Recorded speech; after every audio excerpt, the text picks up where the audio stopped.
Well, hello, everybody. This is Tim Green with the Rattle Magazine. Welcome to Rattlecast number 258. Thanks so much for joining me. Today's guest is Chris Anderson. He'll be here in about 5 minutes. But before we begin, I should say that Rattle is a publication of the Rattle Foundation, a 501c3 nonprofit working to promote the practice of poetry. We've been in continuous publication since 1995. That's almost 30 years of poetry. And we are unaffiliated with any other organization. We just do all this because we love it, and we know you do too, so please do click on the like button and share. Make sure you're subscribed. Leave reviews on iTunes or Spotify, wherever else you happen to be listening. And that really helps poetry spread around the internet, which is all that we ask for. Now, as always, we like to start with our Poets Respond poet, and we've got a veteran in the house all of a sudden, a new veteran. He's got 3 Poets Respond poems already this year, and Ryan McCarty is here. Hey, Ryan, how you doing? Great. Good to see you, Tim. Yeah, it's great to see you too. And I really, it's always fun to have certain poets like really, come on to the Poet Response scene and have poems over and over. Because that way I know every week there's going to be cool poems coming, no matter what kind of week it is. And this week you found an interesting story that really sort of lends itself to poetry, and you went in a very cool place with it. But tell us what you were writing about and how that poem came to be. Yeah. So it was sort of a weird little story that my wife found in the news where apparently in San Francisco, some people were having a problem where an autonomous driver car parking lot down below them, the cars would get confused in the middle of the night and start like kind of wandering around the lot and honking at each other. And so it was disturbing their sleep and whatever. And they were like, "Oh, we need to do something about this." But then they all still ride around in the cars, so they weren't like, "Get rid of them." They were just sort of confused by why the cars were so confused in the middle of the night. And I thought that was a brilliant place to start with a poem. And it kind of like the title came right out of that. I think my wife read it to me and I said, "Well, why wouldn't autonomous cars cry out in the middle of the night?" Yeah. The title, reminiscent of the Philip K. Dick, Electric Sheep. What is that called? Do you remember? Android's Dream of Electric Sheep. There you go. I knew you'd know it. So why don't you go ahead and read this poem? Why wouldn't autonomous cars cry at night? Yeah, go ahead. Why wouldn't autonomous cars cry at night? Awake and acutely aware of each other's proximity to streetlights and the shifting shapes of moons or their own empty interiors, with enough of them huddled in the lots, why not honk? Why not holler at the silent ones, identically dark and empty on their left and right, the whole still pile like a flicker of a future scrapyard in the making? Why not scream to call a crowd of ghosts down from their squares of light up there, those past wanderers of these same streets, subjects of their own lonely stories, now forgettable as algorithms, broke codes that used to commute in packs, hunter-gatherers heading into the sunrise chatting, now silent, autonomous, floating like a disconnected signal? And how do we hear our children in the night calling, but tomorrow, all the same, just ride them silently to work? Yeah, so fascinating poem. And really, one of those looks into the future is we all have AI swirling around, those large language models. Like maybe they'll start writing poems soon, and who knows how they're going to change and shape life. And so, giving that a human touch by anthropomorphizing that was really great stroke, especially for in the broader context. So I want to ask you, since you have had the 3 poems in Poet Respond over the last 5 months or 6 months, what do you think? What's your advice to people who are trying to get the poem of the week every week? How do you approach it? What do you think is working out? Was there any angle that you take?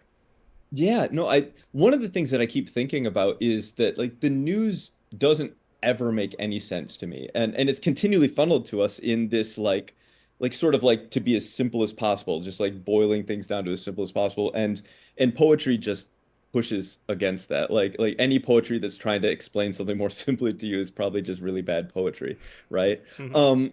And so it just gave me a chance to kind of like start asking a lot of questions. I think some of the things that I really liked about this was news makes me ask questions and wonder about things and try to see like how this one weird little story about cars like connects to all the other weird little stuff that we're seeing everywhere else. Mm-hmm. And I think that's what poetry does really well, is like to draw out those connections that we don't see otherwise. So I think that's what I kind of try to start playing with, and just playing with it. Like there's really low stakes in like making fun of the news through poetry or trying to figure out what the news has to do with you through poetry or things like that. Yeah, really well said. Great advice for everybody sending their Poet Respond poems out. I really appreciate that, Ryan. Thanks for being here and sharing that this week. Well, thanks so much, Tim. Have a good one. Yep, take care. Yeah, that was Ryan McCarty once again with today's Poets Respond poem, Why Wouldn't Autonomous Cars Cry at Night? So wonderful stuff. Thanks for sharing that, Ryan. Now take a quick break and go to our main guest, Chris Anderson. So sit tight and I'll be right back with more poetry.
And we're back. Thanks for your patience. Like I said, today's guest is Chris Anderson.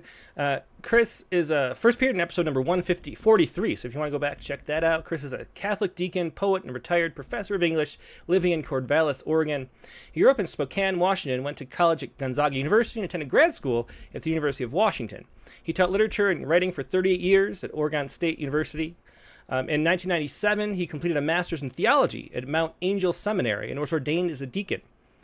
Since then, he's served at St. Mary's at Corvallis, as well as leading retreats and offering spiritual direction. He's co-written or edited 15 previous books. His most recent is right here, Love Calls Us Here, which was just published by Wild House Publishing.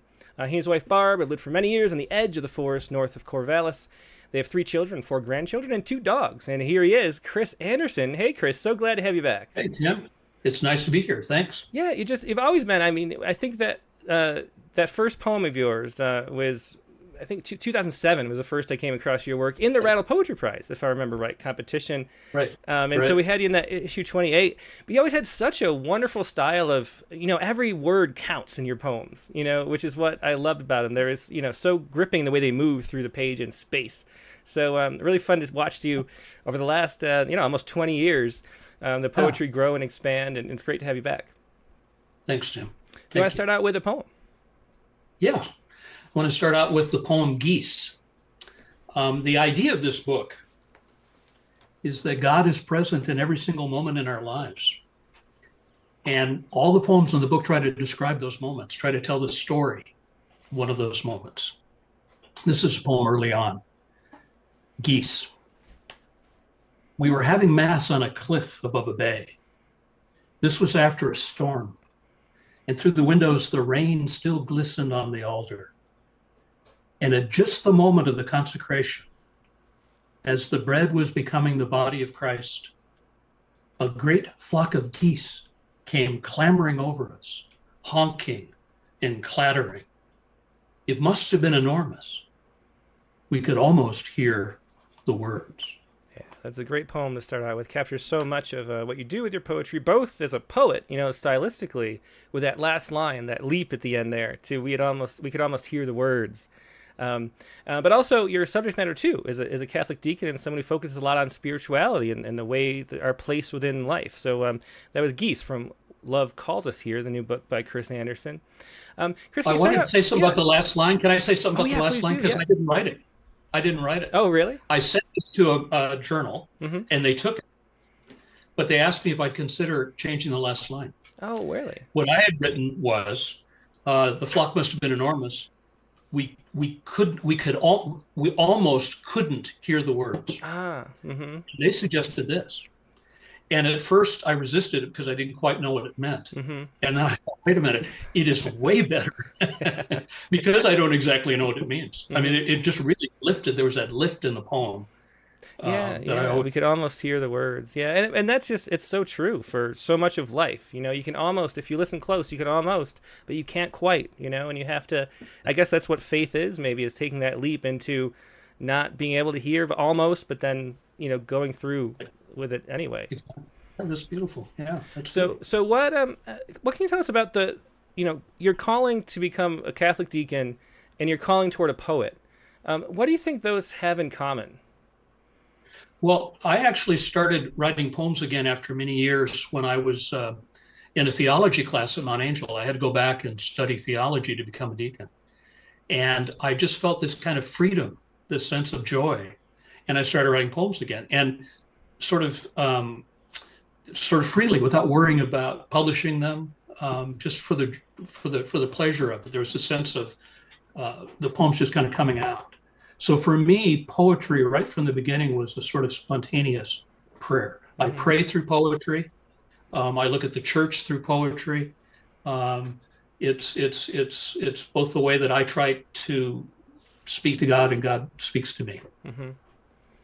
And did you know early on in your life, did you know that was something that you needed to do? Like, I'm wondering about earlier on, before you started writing poetry, before you went to seminary school, was there a sense that there was something there inside of you that you were searching for? You know, because it feels like you found two different avenues for the same thing, you know? Right. I have always, I've loved teaching, loved going to school and being a teacher. It was a wonderful thing. I felt very blessed to be able to do it. But there's always a sense, too, of something not quite there. There was a way in which the university was somewhat at odds with what I most cared about. I love the university, and yet I have a sense of unease about it, and always did, even in graduate school. And so when we moved here, I taught at University of North Carolina, Greensboro. When we moved out here, I started to feel that tug. I was in my late 30s. By the time I really started to feel this sense of longing or something missing. And just about that time, I took a sabbatical, and my wife and I started commuting up to Mount Angel, which is a Benedictine monastery and seminary, about 50 miles from here. And I just fell in love with the idea of being a deacon. It was completely irrational. It didn't make sense.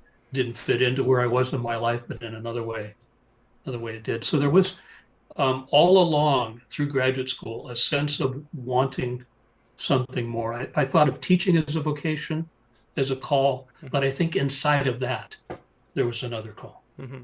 Yeah, well, that definitely makes sense. Do you want to read another poem? Do you want let's do the title poem. Love Calls Us Here next. Yeah. This poem was originally part of a homily. One of the great things about being a deacon for me and being a poet is that I work in sort of two literary forms, the form of the homily and the form of the poem, and they influence each other. So I will often blend poems into homilies, or I'll take the idea for a homily from a poem. And I use a lot of the same strategies when I preach that I use in poetry.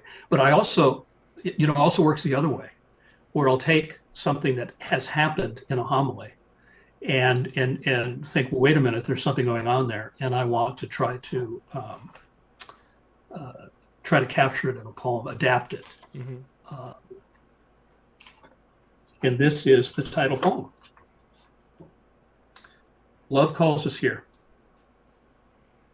We spent the day at the beach and went out to eat, but the restaurant was crowded and they had to seat us at the bar. And as we waited, we watched the bartender, a young woman, running back and forth trying to keep up with her orders. And there was a man at the bar, an old man, drinking by himself. And when she asked as she hurried by how he was doing, he said, this was the day his wife had died, the year before, and this was her favorite place. And I remember now how the bartender turned and put down her tray and went over and talked to that old man for a moment, how she listened. And in my mind, her kindness and the old man's grief and the mystery of death and all the stories and the sadness in that crowded place seem to rise up and come together. And it's a warm summer night, and the sun is setting on the water, and the bright waves are coming in and going out, darkening as they break. And that was Love Calls Us Here, the title poem from Chris Anderson's new book. And you mentioned the homilies that you write, Chris, and I've before suggested people sign up for your newsletter, because you email them out. If you go to deaconchrisanderson.com, that link that's in the show notes, you can sign up, and every Sunday morning the homily is there. A lot of times it contains poetry, a lot of times quotes from poets too, but a lot of times a poem like that will appear. But I don't really know, actually, even though I've been getting those for like 2 or 3 years, or however long I've been doing it, I don't really know exactly what a homily is. So what exactly is a homily? Well, a homily is like a sermon, except it's shorter. Catholics have shorter attention spans than Protestants.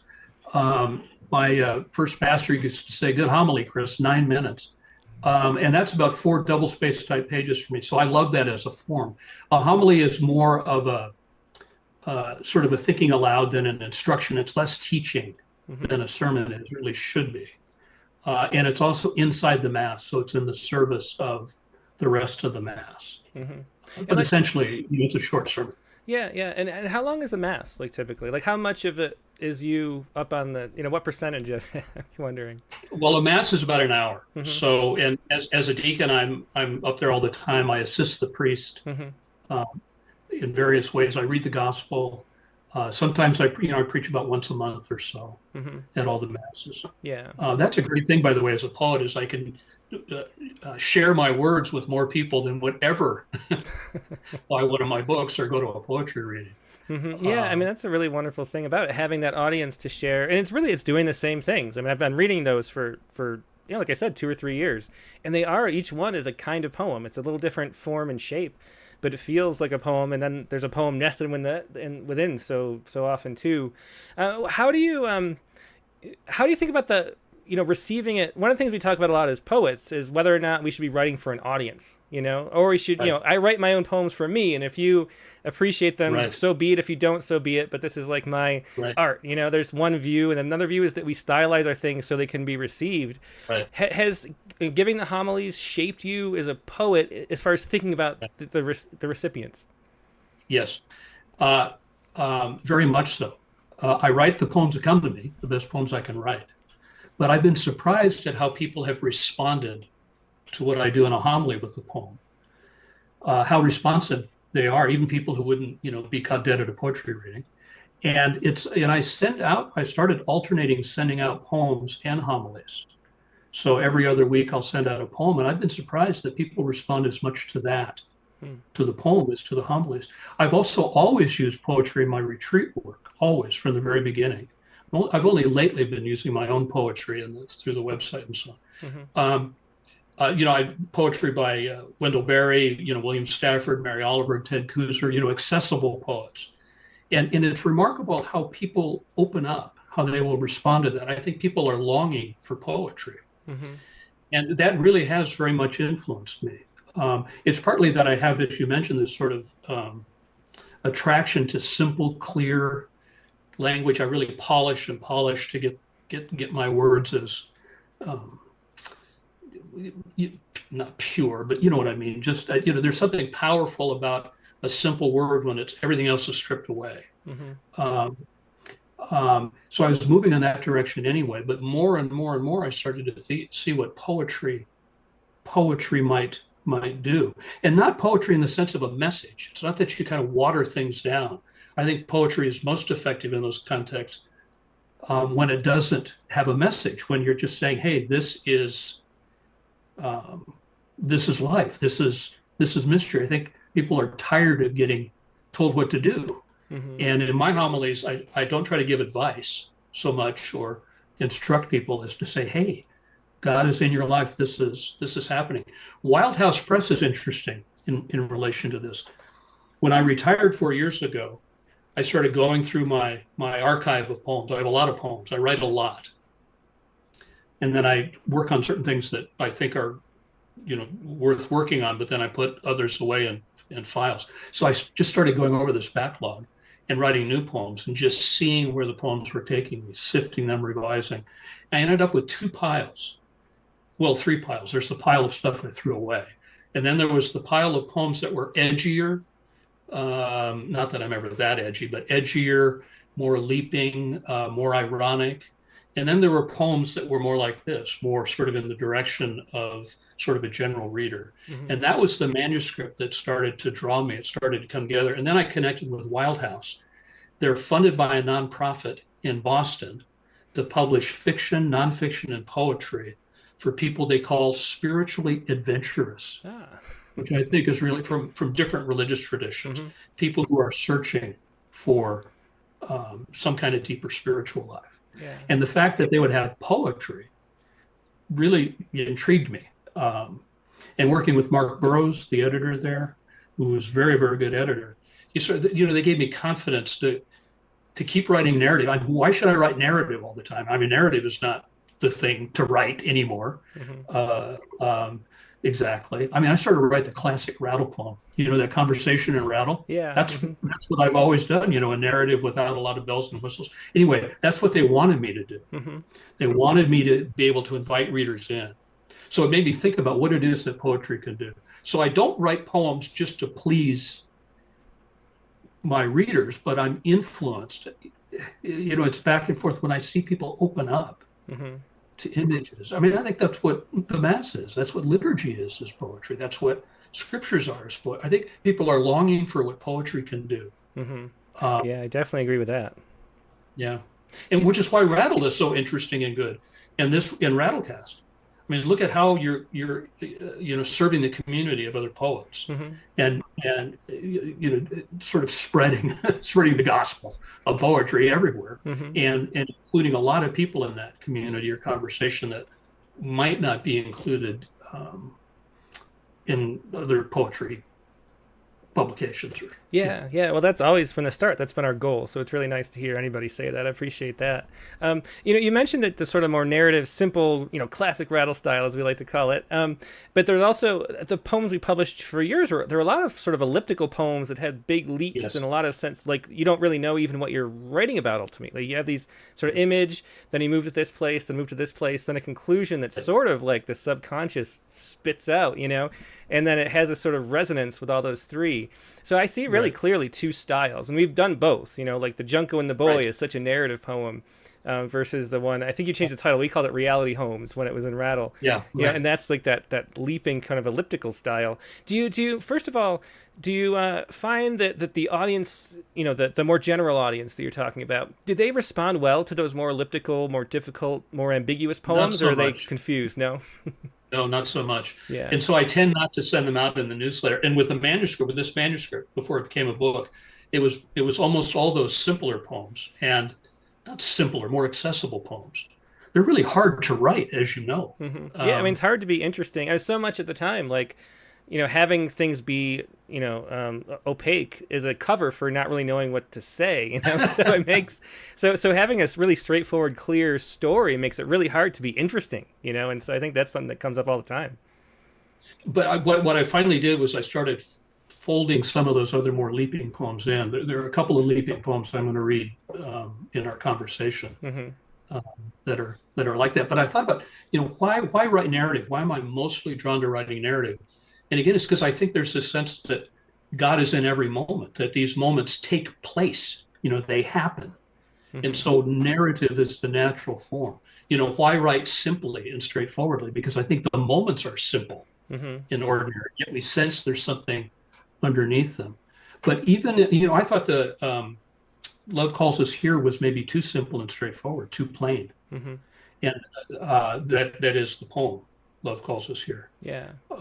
And I wasn't sure about it. And then people responded to it and, it got published. And I thought, well, this is interesting. Maybe something is going on there. But I'm always, even in those poems, I want there to be a little lift, a little, mm-hmm. a little catch of the breath, because that's what I think experiences like. Abbot Jeremy Driscoll, he's the abbot at Mount Angel. Mm-hmm. He's a fine poet, a good writer. He has a wonderful little book called The Monk's Alphabet. And he says this in there. He says, let me get this right, that if God exists, he exists between the lines of persons and things. Mm-hmm. So it's as if experience is like a poem. And so that's, these shifts, these jumps, there's a coherence, but there's a hidden coherence. We can't quite put our finger on it. The meaning is between the lines. And so when in a sense, what I'm trying to do is sort of tell the truth. Here's what happened. Here are the associations that came to me. The meaning is in the moment. And I just have to get out of the way, even if it doesn't quite make sense. Mm-hmm. This happened and this happened. Yeah. And how do they fit together? Well, I'm not sure. I just somehow or other, something else was going on there. And you want the poem not to explain it, Mm-hmm. just to show it. Yeah, it's so interesting to hear you talk, because it's the same thing as editing Rattle and choosing the poems. We want to have this mix of poetry. The ones I'm drawn to are the more ambiguous, more leaping, kind of elliptical poems myself. But we want to have everybody feel welcomed and drawn in. And in a way, there's a kind of, privilege maybe isn't the right word, but there's a way that if you've read a lot, you can enjoy and appreciate those poems more, But people who haven't read as much poetry and aren't used to it, they don't have the skills developed and the chops to enjoy a poem that's a little more difficult and challenging. And so it's always interesting to try to find the balance. I want every page to kind of be a surprise as we go through. And some of the poems are poems I love. Some of the poems I think like this person will love, and it's trying to find poems for a whole wide variety of people. So it's always surprising, but then we're sort of pushing people farther in to what poetry can do, I think, psychologically and spiritually, because I think it's those poems that leap and surprise and live in the interstices between what we understand are the ones that really have the most life and they're most important. And so it feels almost like it's the same task, like you're drawing people, who are receptive to story, to the bigger mystery that is God, if, for that, whatever term you want to use, but, to be drawn into that thing that exists between the gaps. And so it seems like a similar kind of thing that you're trying to do. And so ideally what I would like, if what I'm hoping to have happen in my poems, I will write long and then cut everything out that doesn't work and jam it together. Mm-hmm. And what I'm hoping will happen is that people will know what's going on. They'll be invited in. They'll know where they are. But there'll be a moment when suddenly the floor drops or there's a little catch of the breath or something. That's what I'm hoping will happen. Mm-hmm. Well, let's hear another poem. I think The Nurse and the Child is next. Okay. I think I said this the last time I was on. Deacons, we preach and we visit the sick and the dying, and we do lots of other things, but we hatch, match, and dispatch. We baptize, marry, and bury. I've been a deacon for 27 years, going on 27 years this November. I've done hundreds of baptisms. I've done hundreds of gravesides. I've done a fair number of weddings. I've been in lots of ICUs and hospital rooms. And it's a great privilege. It's also a terrible gift. Mm-hmm. But I'd never done an emergency baptism before, and that's what The Nurse and the Child is about. Mm-hmm. It was a very, very powerful experience. It happened so quickly. They hustled me in, and then I never heard a person keen before, cry as in keening. Mm-hmm. I never heard it. There were all these monitors and tubes, and I went out, and I was maybe there for 10 minutes. Mm-hmm.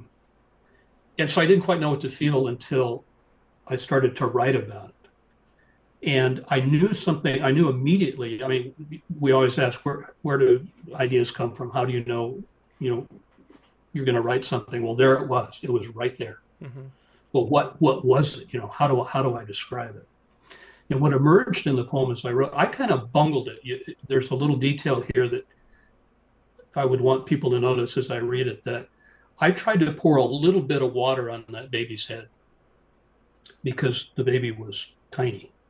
But I poured a lot. I had too much in the palm of my hand. And so it spilled from her brow and it ran down her cheeks. And that's why the nurse came and did what she did. So part of my experience in ministry is of awkwardness and of not quite knowing what to do. And part of my experience, this is like the bartender in a way too, that was in a religious setting, but She's somebody who's serving, who's helping someone else. Deacon means servant. I'm not a very good servant, by the way. I'm much too egotistical, and a lot of times don't want to be serving as a deacon. But I signed up for it, and they asked me to, they call me, and I go. And then these amazing things happen. And this I noticed this one. I thought, wow, that is a remarkable thing. Anyway, what I was trying to do here is just tell that story. The nurse and the child. I was at the mall when the hospital called. The old men circling in their trainers, and the weary mothers in their sadness, and the children, vacant stores dark behind their grills. The baby lay in a bassinet among the monitors and tubes next to her mother's bed, wrapped so tightly you could only see her tiny, wizened face. And the mother reached across the railing and wept, and the father stood beside her, and the nurse in her scrubs, weeping too. But the baby never flinched when I tried to pour a little water on her head. It spilled from her brow and ran down her cheeks. And the nurse came and knelt and, folding a paper towel, gently wiped it away. Yeah, that's such a touching poem. That was The Nurse and the Child from Love Calls Us Here. And, I keep coming back to this topic, Chris, but, it feels like both poetry and in religion, whatever the religion, are giving, providing something that's really seriously missing in society, what people don't get anywhere else. And it's attention to moments like that, and to know what to do, I guess, too, and it's all these things that are mysterious that we don't know where to put. And I see, Right. So many people that I, just go through daily life who don't have either religion or poetry to turn to, sort of don't, Right. it seems like they don't know, there's nowhere to put things. You know what I mean? It's Yeah. like the day is like, there's going to be a party on Saturday, and then we're going to do this, and that's going to be fun, or go on this vacation, But there's sort of this sense that something's sort of always missing, Yes. And why do you think that there's this feeling of something missing? And I really feel deeply. I was watching a Forrest Gump for the first time in like 20 years. I don't know if you've seen Forrest Gump, but No, sure. it really affected me like in an emotional way that I was not surprised. It wasn't the sad scenes. It was the intense sort of pure optimism of the Forrest Gump story, which is something that's so alien to life right now. There's so much misanthropy. There's so much negativity. The news is, we do Poets Respond, and we talk, the news stories are almost always terrible. I mean, the fact that we had Teslas, driving around honking each other is kind of a funny interlude, but mostly it's stuff that is really sad to think about and write about. And we're bombarded with all these things. And there's a sense of like doom everywhere, and I just wonder, why do you think that is? Like, what's going on with us? Well, I think it's always been there. I mean, that sense of, how there's this fundamental goodness in us, and this being drawn to what's healthy and right and beautiful, but we can choose to walk away from it. We always do. There's a Garden of Eden, and we mess it up. We're always messing up the Garden of Eden. But I think what's happening in our culture, I mean, it's all the things that you said, and technology making it possible for us to escape, food, alcohol, drugs. I think that's one of the reasons we turn maybe to strong men, to leaders who will relieve us of the anxiety of our lives, the complexity of our lives. Mm-hmm. It's tempting to say that we are lacking an understanding, sort of a religious literacy. The great world religions have this ancient, we don't have to reinvent that wheel, these ancient structures and practices and liturgies, all of them. It's tempting to say it has to do with literacy. Mm-hmm. Teaching people to read, teaching people to think, teaching people to understand that life isn't necessarily one thing or the other. But I think that longing is always there, and maybe it's always been there. Maybe the key thing in our culture is that there's the sense of irony or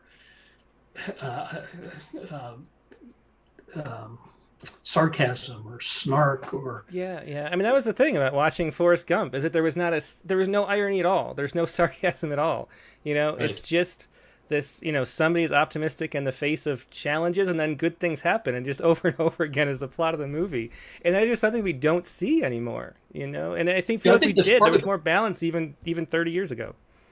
I think that's part of the attraction of the Lord of the Rings, the movies. Mm-hmm. I guess they're old now, or the Star Wars movies. People, they're trying to, and I think those are very good movies. I think part of the impulse is a religious impulse, and it's because they're in a fairy tale. They can suspend that irony for a while. Mm-hmm. They can enter into it. In fact, that's something that C.S. Lewis said about fairy tale. Maybe poetry can do that to some extent too. It helps you steal past the dragons of reason, Yeah. and in a sense, that's what we need to do. Mm-hmm. And I think people are longing, and religious institutions are falling away. There's some kind of contraction. We're at an inflection point. I don't know what's happening. I think the Spirit is moving in this somehow. Mm-hmm. But there's this sense that institutions are not working, and we're longing to find this someplace else, and sometimes in the wrong places. Mm-hmm. Or sometimes we just don't want to face it. Like with the nurse and the child.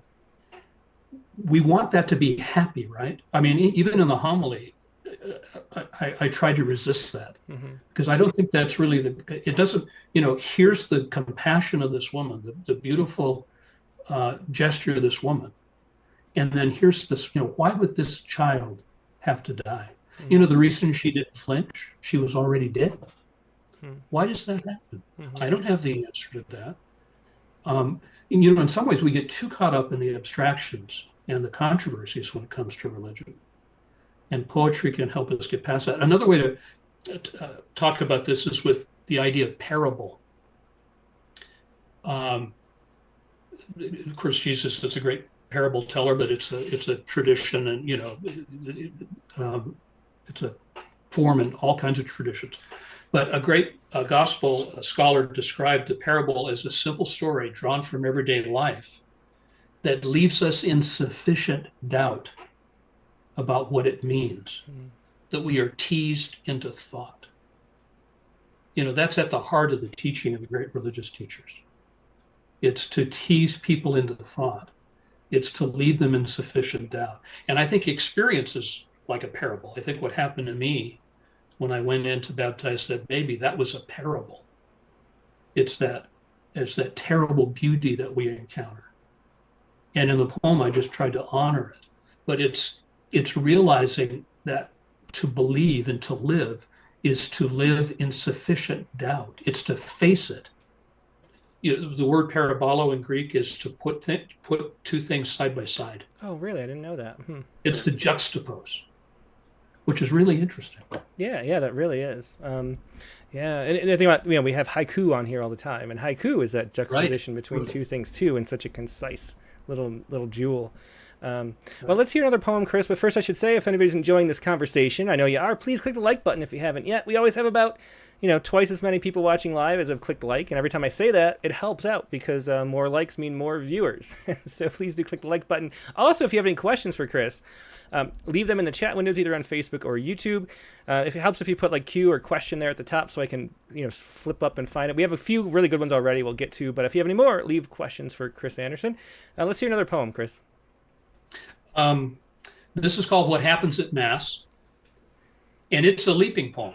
In fact, there's a big leap in the middle of it. When I read it aloud, I've been doing readings, to launch the book, and who don't get to see it, get to see the poem on the page. And so I say there's a big leap, but I'm not starting another poem. So anyway, it's called What Happens at Mass. What happens at Mass is that a single point explodes into a billion pieces, and the pieces fly away at incredible speeds, and they become atoms, then gases, then stars and planets. And on one planet, amoebas appear, and the amoebas become fish, and the fish become dinosaurs, and the dinosaurs become monkeys and dogs. Everything is always becoming something else, until finally the universe comes to consciousness of itself. And we're standing there looking around thinking, wow, this is really beautiful. This is really sad. When Jesus appears in the flesh, we don't recognize him at first. We think he's the gardener. An old man and an old woman walk down the breezeway with a baby. They must be in their 70s, maybe their 80s. The old man is bow-legged and wearing jeans. He looks like he's worked his whole life. The old woman has wrapped a shawl around her head and swaddled the baby. But it's the old man who is holding the baby as they walk. She is 4 months old, they tell me. Her name is Alice Rose. You baptized her, the old woman says, smiling, a couple of months ago. The baby's head is smooth and soft, and there is a band around it. And on the band, in the center of her forehead, there is a little white rose made of cloth. What happens at Mass is that I keep watching the old man as he sits in the pew, looking down at the baby and smiling, rocking her in his arms. Yeah, so there's a beautiful poem capturing that, what we were just talking about, that contrast, two things happening simultaneously that are, that's the way the world is, though. Everything is happening at once. There's what happens at Mass from Chris Anderson's Love Calls Us Here. So how does a poem like that come to be, Chris? Did you write the first section, and then how did you know where to jump to? What was the process like? I'm very interested in the idea of the cosmic Christ. Mm-hmm. There's a famous theologian and scientist, Teilhard de Chardin, who talks about who's in love with the idea of evolution of the world as it's becoming, and that Christ is moving through all things towards the omega point. And so has been present from the very beginning, so that God is present even in the quarks, in the birth and death of stars and so on, all the way through. So I love that idea, the idea of Christ and evolution, the Christ of evolution. I think that's very appealing, very compelling to us. Mm-hmm.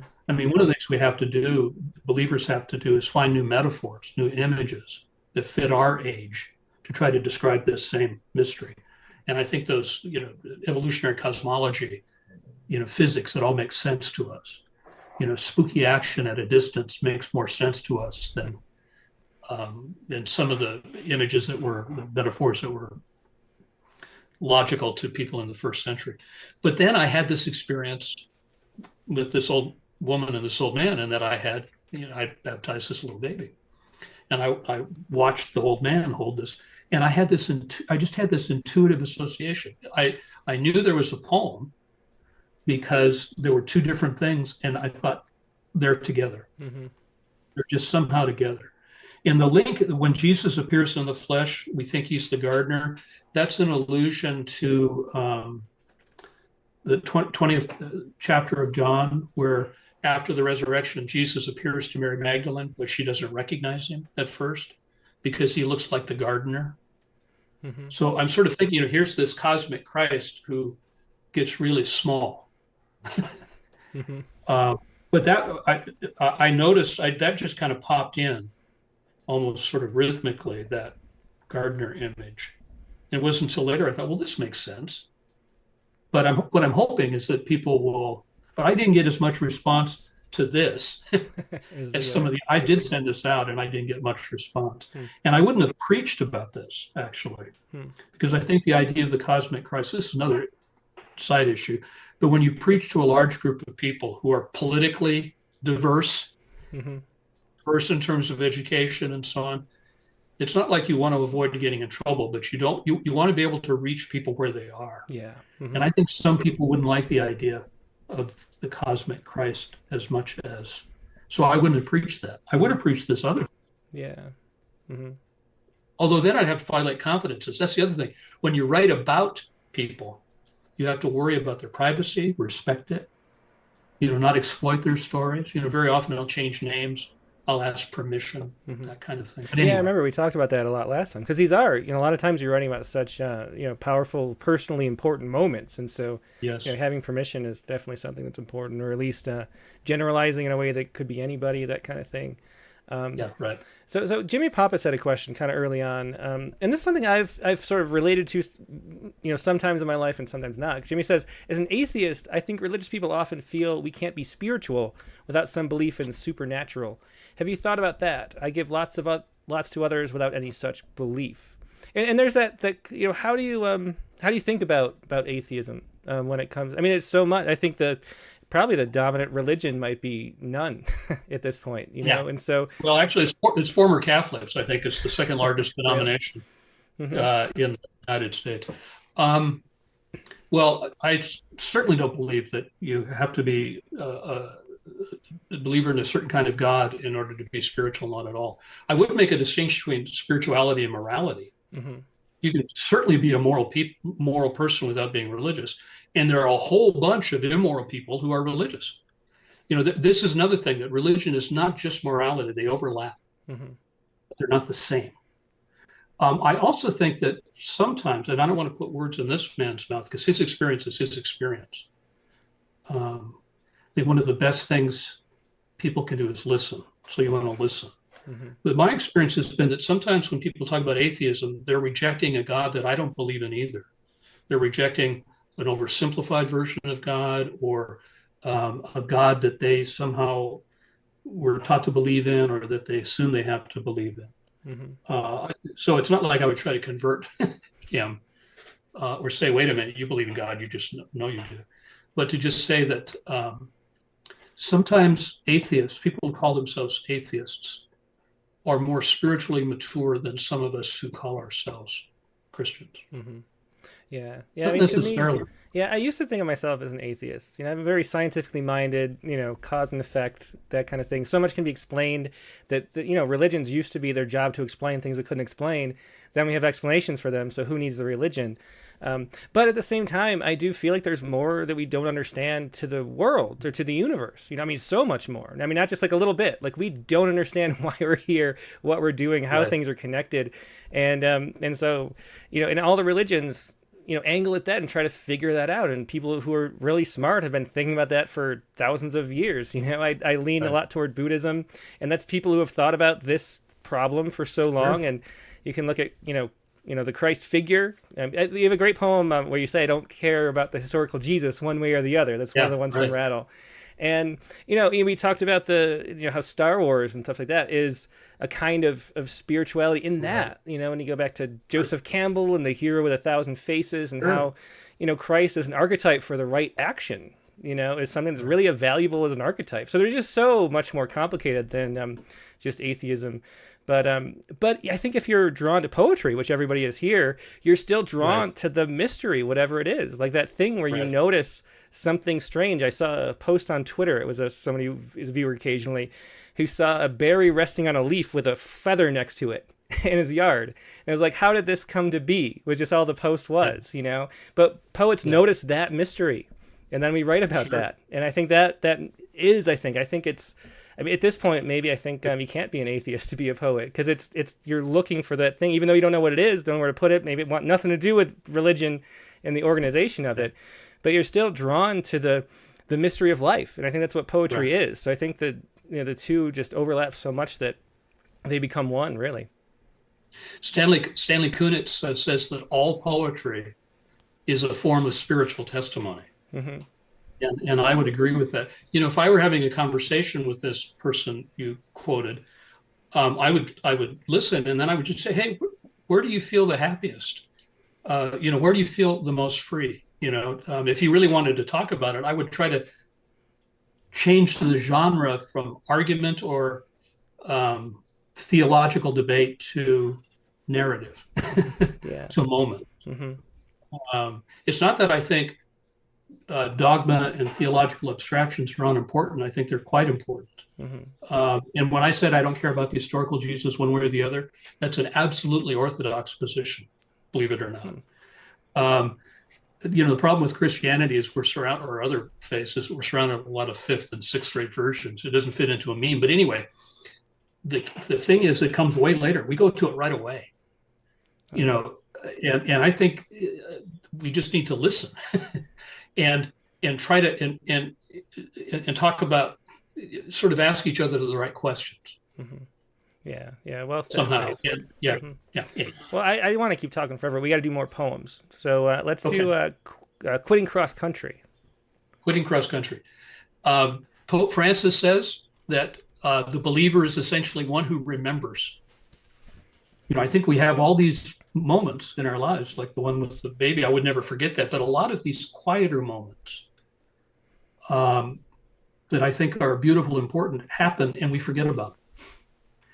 And particularly with memory, I think we got to pay attention to our memories. Why do these memories keep coming up?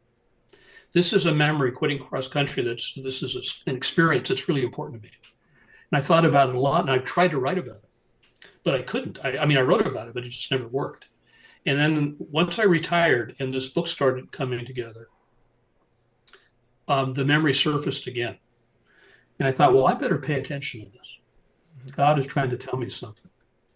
And I think I was writing about this experience initially out of shame, a sense that I had failed somehow by quitting the cross-country team. But of course, that's, we feel all kinds of shame about all kinds of things. And when I was writing the poem this time, the last two lines just jumped out. They're probably the most homiletic lines in the book, the most sermon-like, but it's what, it was the breakthrough. From a spiritual direction point of view, shame is never the voice of God, never. And when I finally realized it was, so anyway, this is the poem, Quitting Cross Country. When I told Coach Long that I was quitting the team, it was cool. He understood. Though he said he just figured out what my name would be. He always studied the boys as they ran, their posture and stride, the looks on their faces, then gave each boy a metaphor. Caveman, scooter, breeze. I've been wondering again what my name would have been. I've been sitting in the morning darkness, remembering the long afternoons, how the boys would gather around him, hopping up and down on their rabbity legs, then bound away into the hills. This is my name, and this is your name too. Beloved son, beloved daughter. And that was Quitting Cross Country from Love Calls Us Here by Chris Anderson. These poems are sort of lined up for what we're talking about too, kind of perfectly, and not really intended that way, but it works. So there was a question. Let me slide back up so I can find it. So Diamantino asks, is your poetry a continuation of poetry in the Bible? Are there poets of the Psalms or Job or Ecclesiastes your mentors? Or does your poetry come more directly from your relationship with God? And that's one thing I want to ask you about too. Just in general, where you feel like poems come from. Like we've talked a lot, so much poems come from a place that seems outside of ourself, Right. And we can talk, talking to like Ian McGilchrist in that interview about the right brain being the sort of less verbal, holistic view of the world. And maybe they're, shooting out from there or other things. But it feels like the locus of where poems come from is outside of yourself. And so how do you feel about that? And how does it align, as Diamantino asks, is it a direct relationship with God that the poems come from, or Well, boy, those are really good questions. Let me do the question about scripture first. That is a very, very canny question because, as a Catholic deacon and a practicing Catholic and so on, I have a prayer routine that involves being involved with scripture every day. And it seems to me that scripture is fundamentally poetic, not just the Psalms, not just Proverbs, not just the prophets, but also the narratives. The narratives are very, very spare. And there's a whole lot of leaping going on, partly because a lot of those stories are redacted. There's a lot that is not said. It's the very nature of both Hebrews poetry and Greek Christian poetry. And I very much am inspired by that and moved by that. And I very often play off of words or phrases that kind of float up separately, like gate or water or something. There's an approach to prayer. It's an ancient approach called Lectio Divina, divine reading. And what that involves is taking, not even critiquing or analyzing a passage, but just letting a word or phrase influence you. And then you're free to associate about it and just see where it goes. So, yeah, scripture is very, very important to me. The voice of those poets, and I would regard there are lots of ways to regard Jesus, lots of different ways, but part of what he was a storyteller, and was a poet. Now, about where the poems come from for me, there's a epigraph at the beginning of the book from a Carmelite mystic named Ruth Burroughs. She says, "Divine love meets us in the real world and nowhere else. In this moment, this person." That's at the heart of my spirituality, Christian spirituality in general, that God is present in our lives, as I said at the beginning. And so where my poetry comes from is every day I journal, among other things, and I'm looking back at what's happened in the previous couple of days, or sometimes memories and so on. And I'm saying, that's a parable, that's a message. What felt right? Go towards what feels good, what feels right, what felt blocked.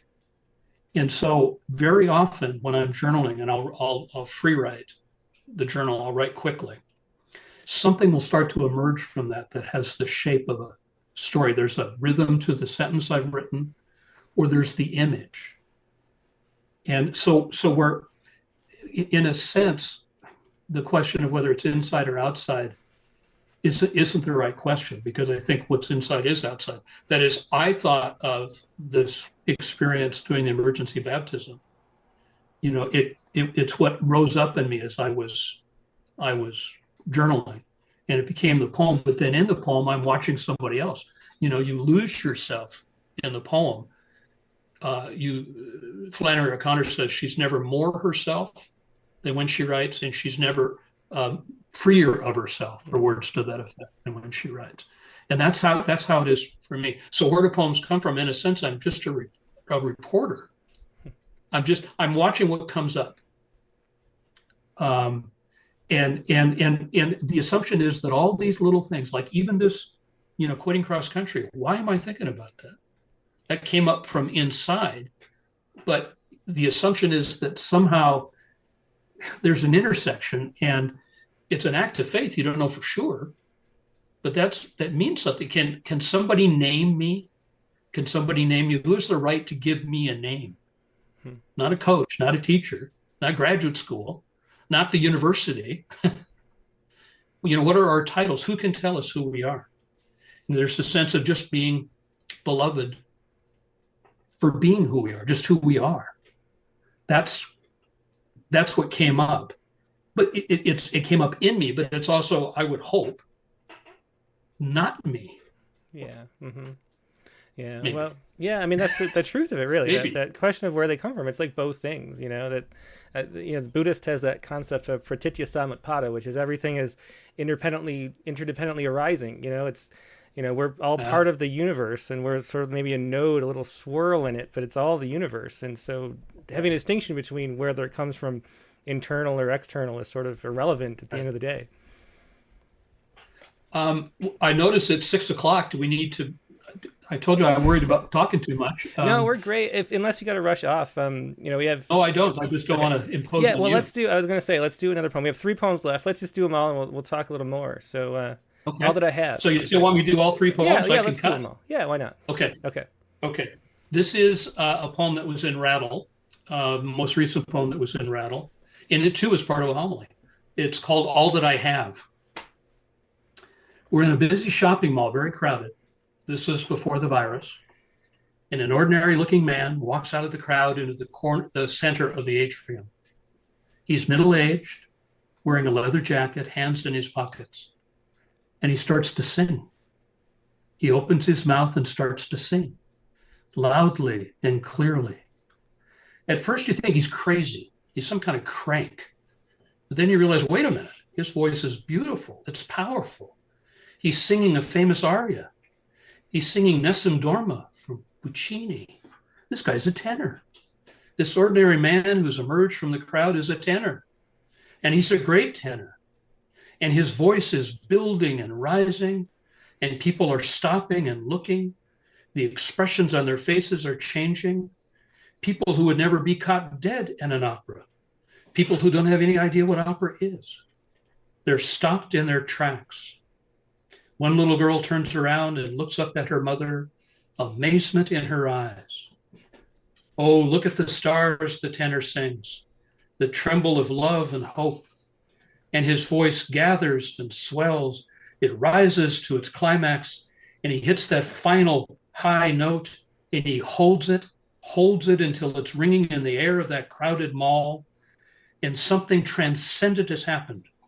Something wonderful has risen out of that ordinary gray day. Something excellent and pure, and everyone knows it. They feel it, and they burst into applause, burst into tears.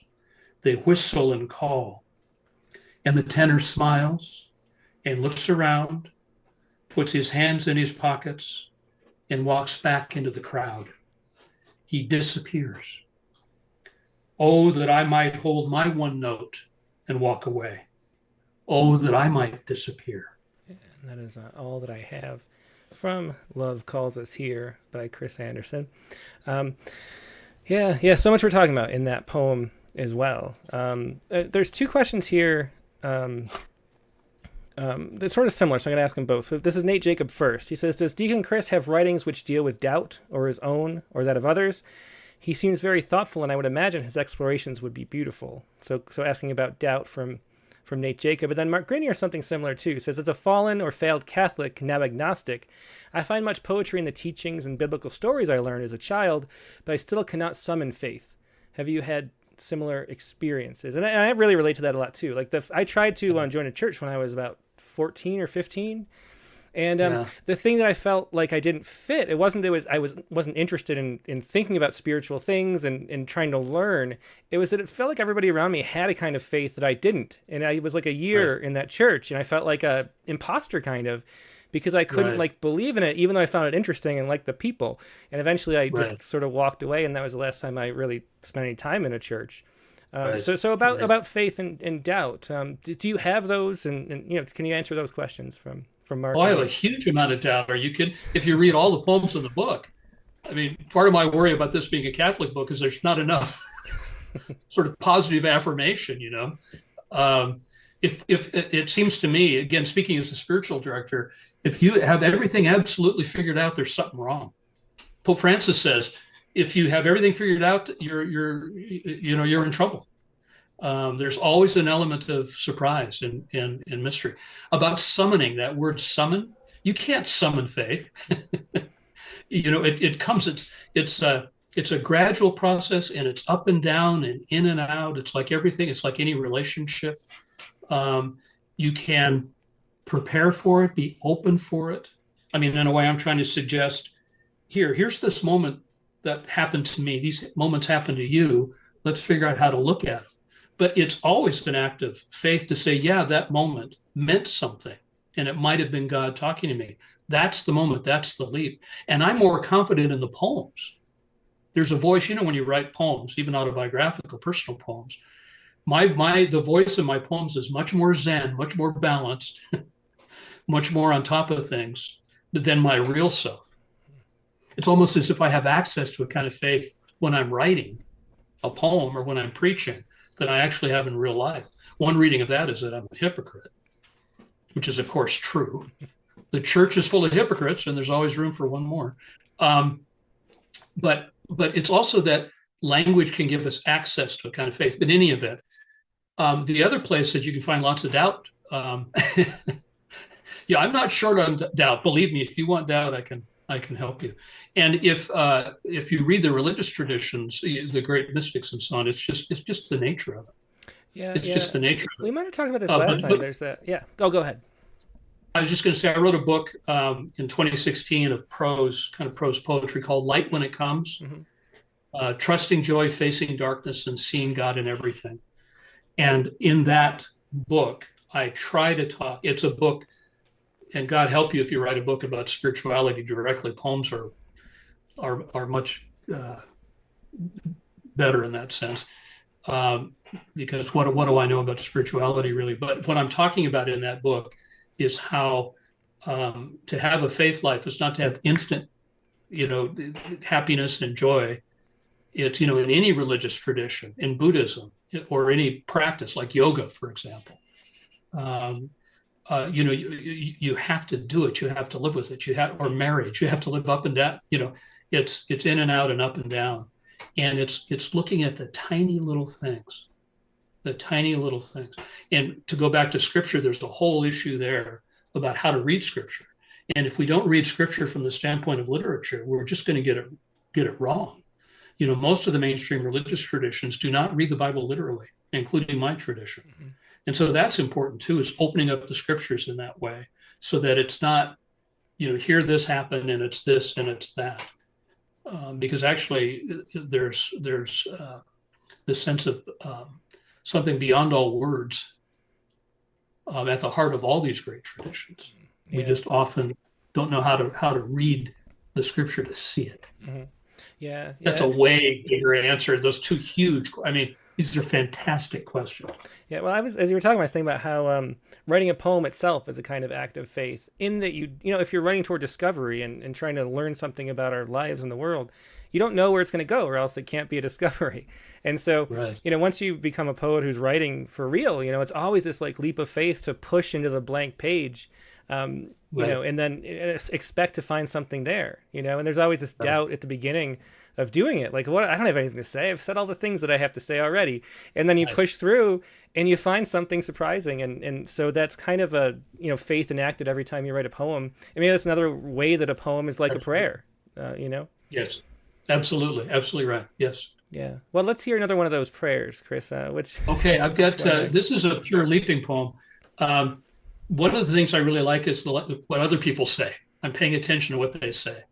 And I do spiritual direction, and that involves listening.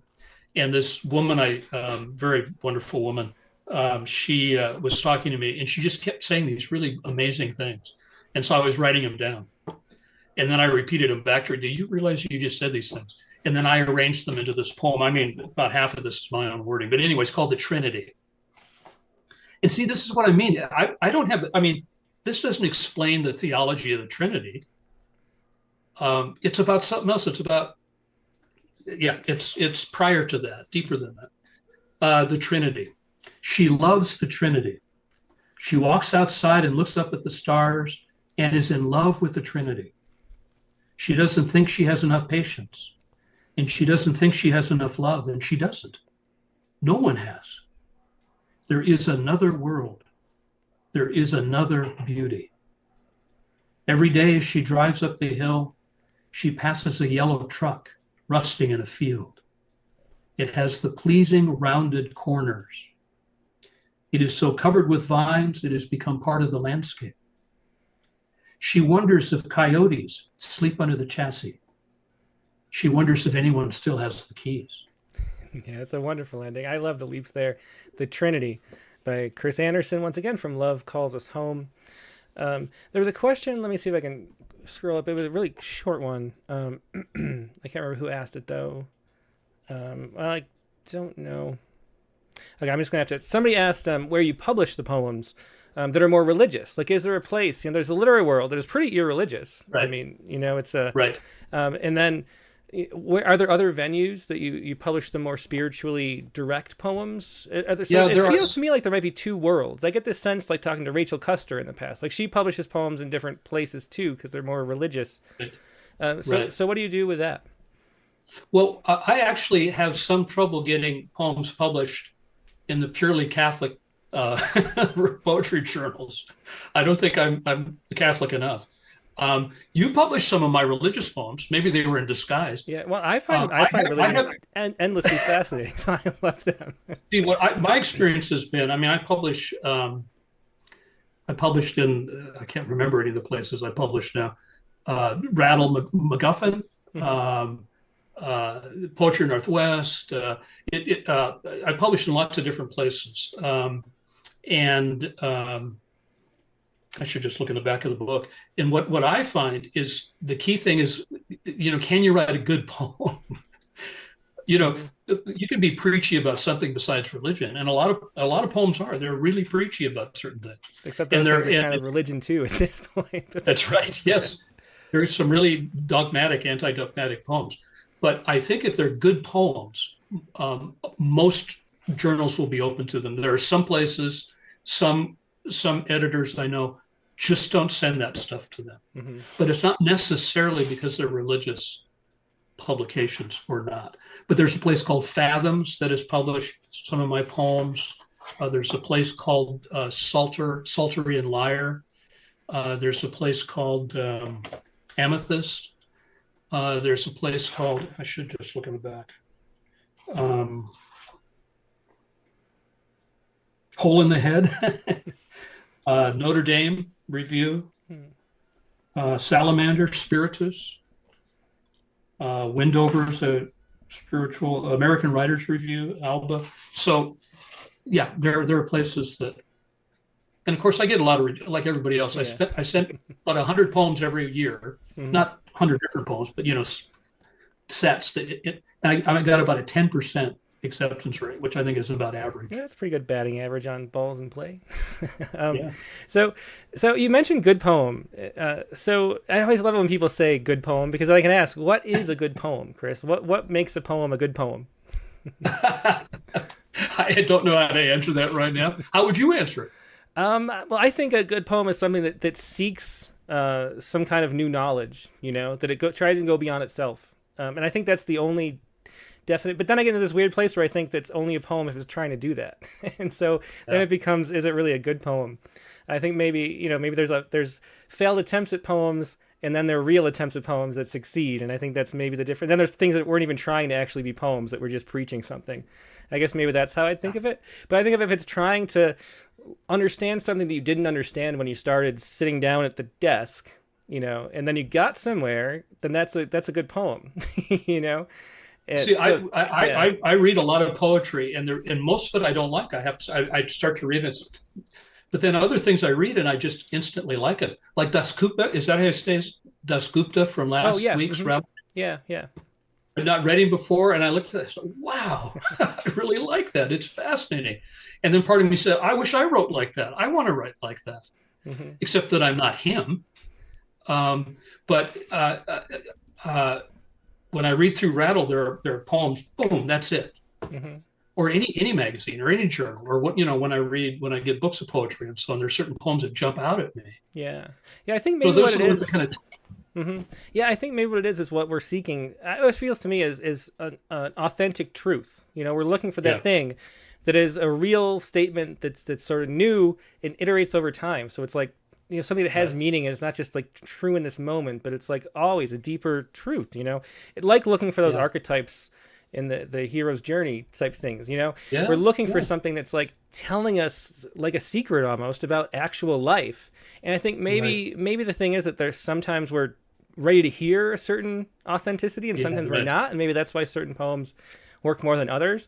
I think the good poems all have some kind of like authentic honesty component, like they're getting at something in an honest, real way, which so much of life doesn't, because so much is illusion, and we're just surrounded, whether it's like Instagram feeds where everything's photoshopped and touched up, or it's like, everything that we're projecting and presenting, or the lies of politicians, or all this stuff. Everywhere we go, it's just lies, fake illusion, even ourselves tricking ourselves, and then occasionally we come across something that's like real, and it's like, whoa, like that's real. And I think that's what it really is.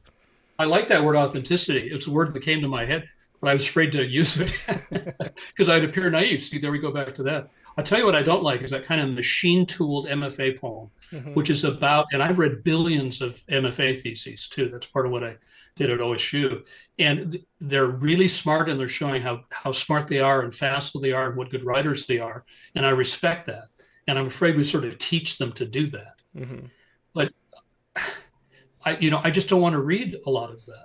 And then occasionally something will jump out, and it's somehow in that authentic voice. And I don't mean to condemn MFA. Well, I guess I am sort of worrying about MFA programs and it's kind of this mass production of experimentalism or tricks or something. I just do not respond to that. Or the easy postures, there's certain things we can talk about in certain ways and everybody does it. And that's okay with me if there's an authenticity to it instead of just, I don't know, it's just It's just playing a game of some sort. Yeah, yeah. Not that I don't do that too.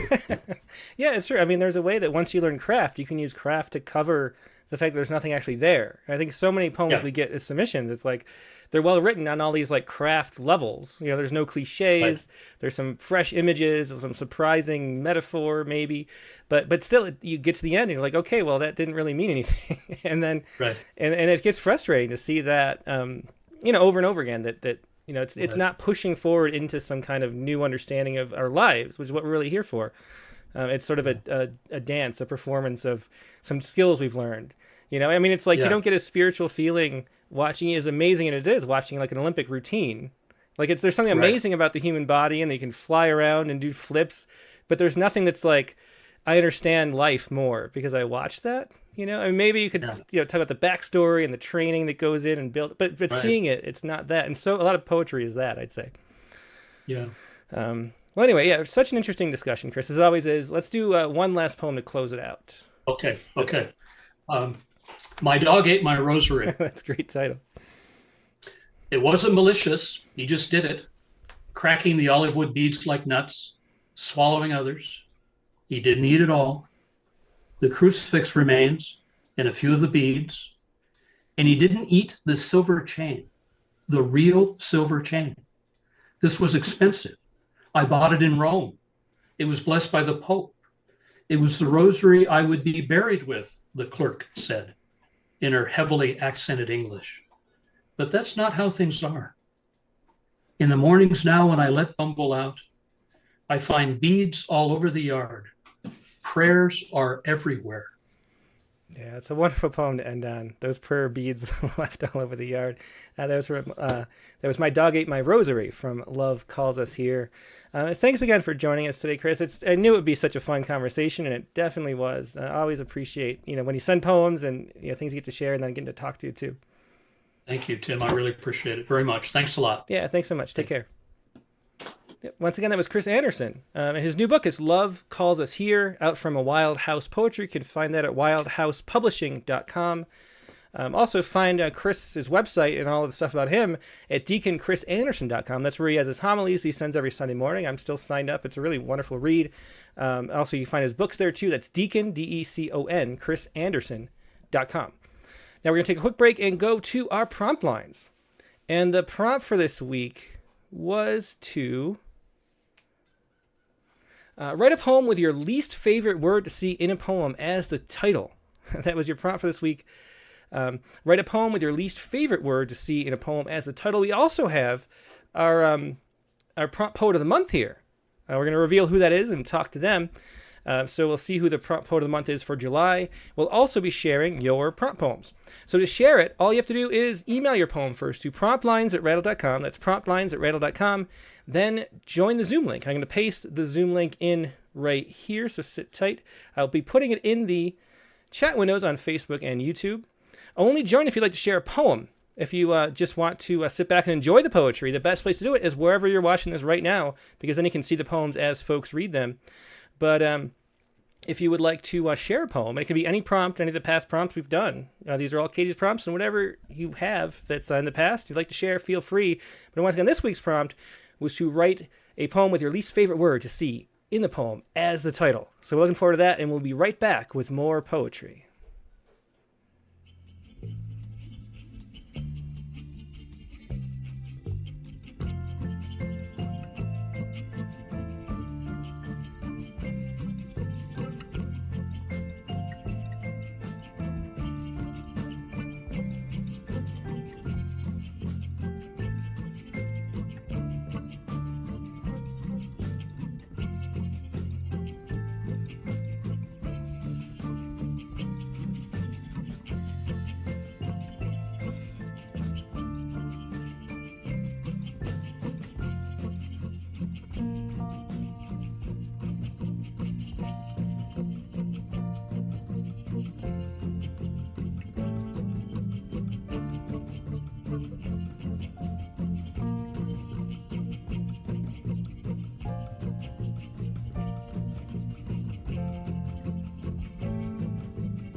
And we're back. Thanks so much for your patience. Katie Dozier, our Prompt Poems editor, is here. Hey, Katie, how you doing? Hi, I'm doing great. I loved both the poems and that whole conversation was really interesting to explore spirituality with Chris.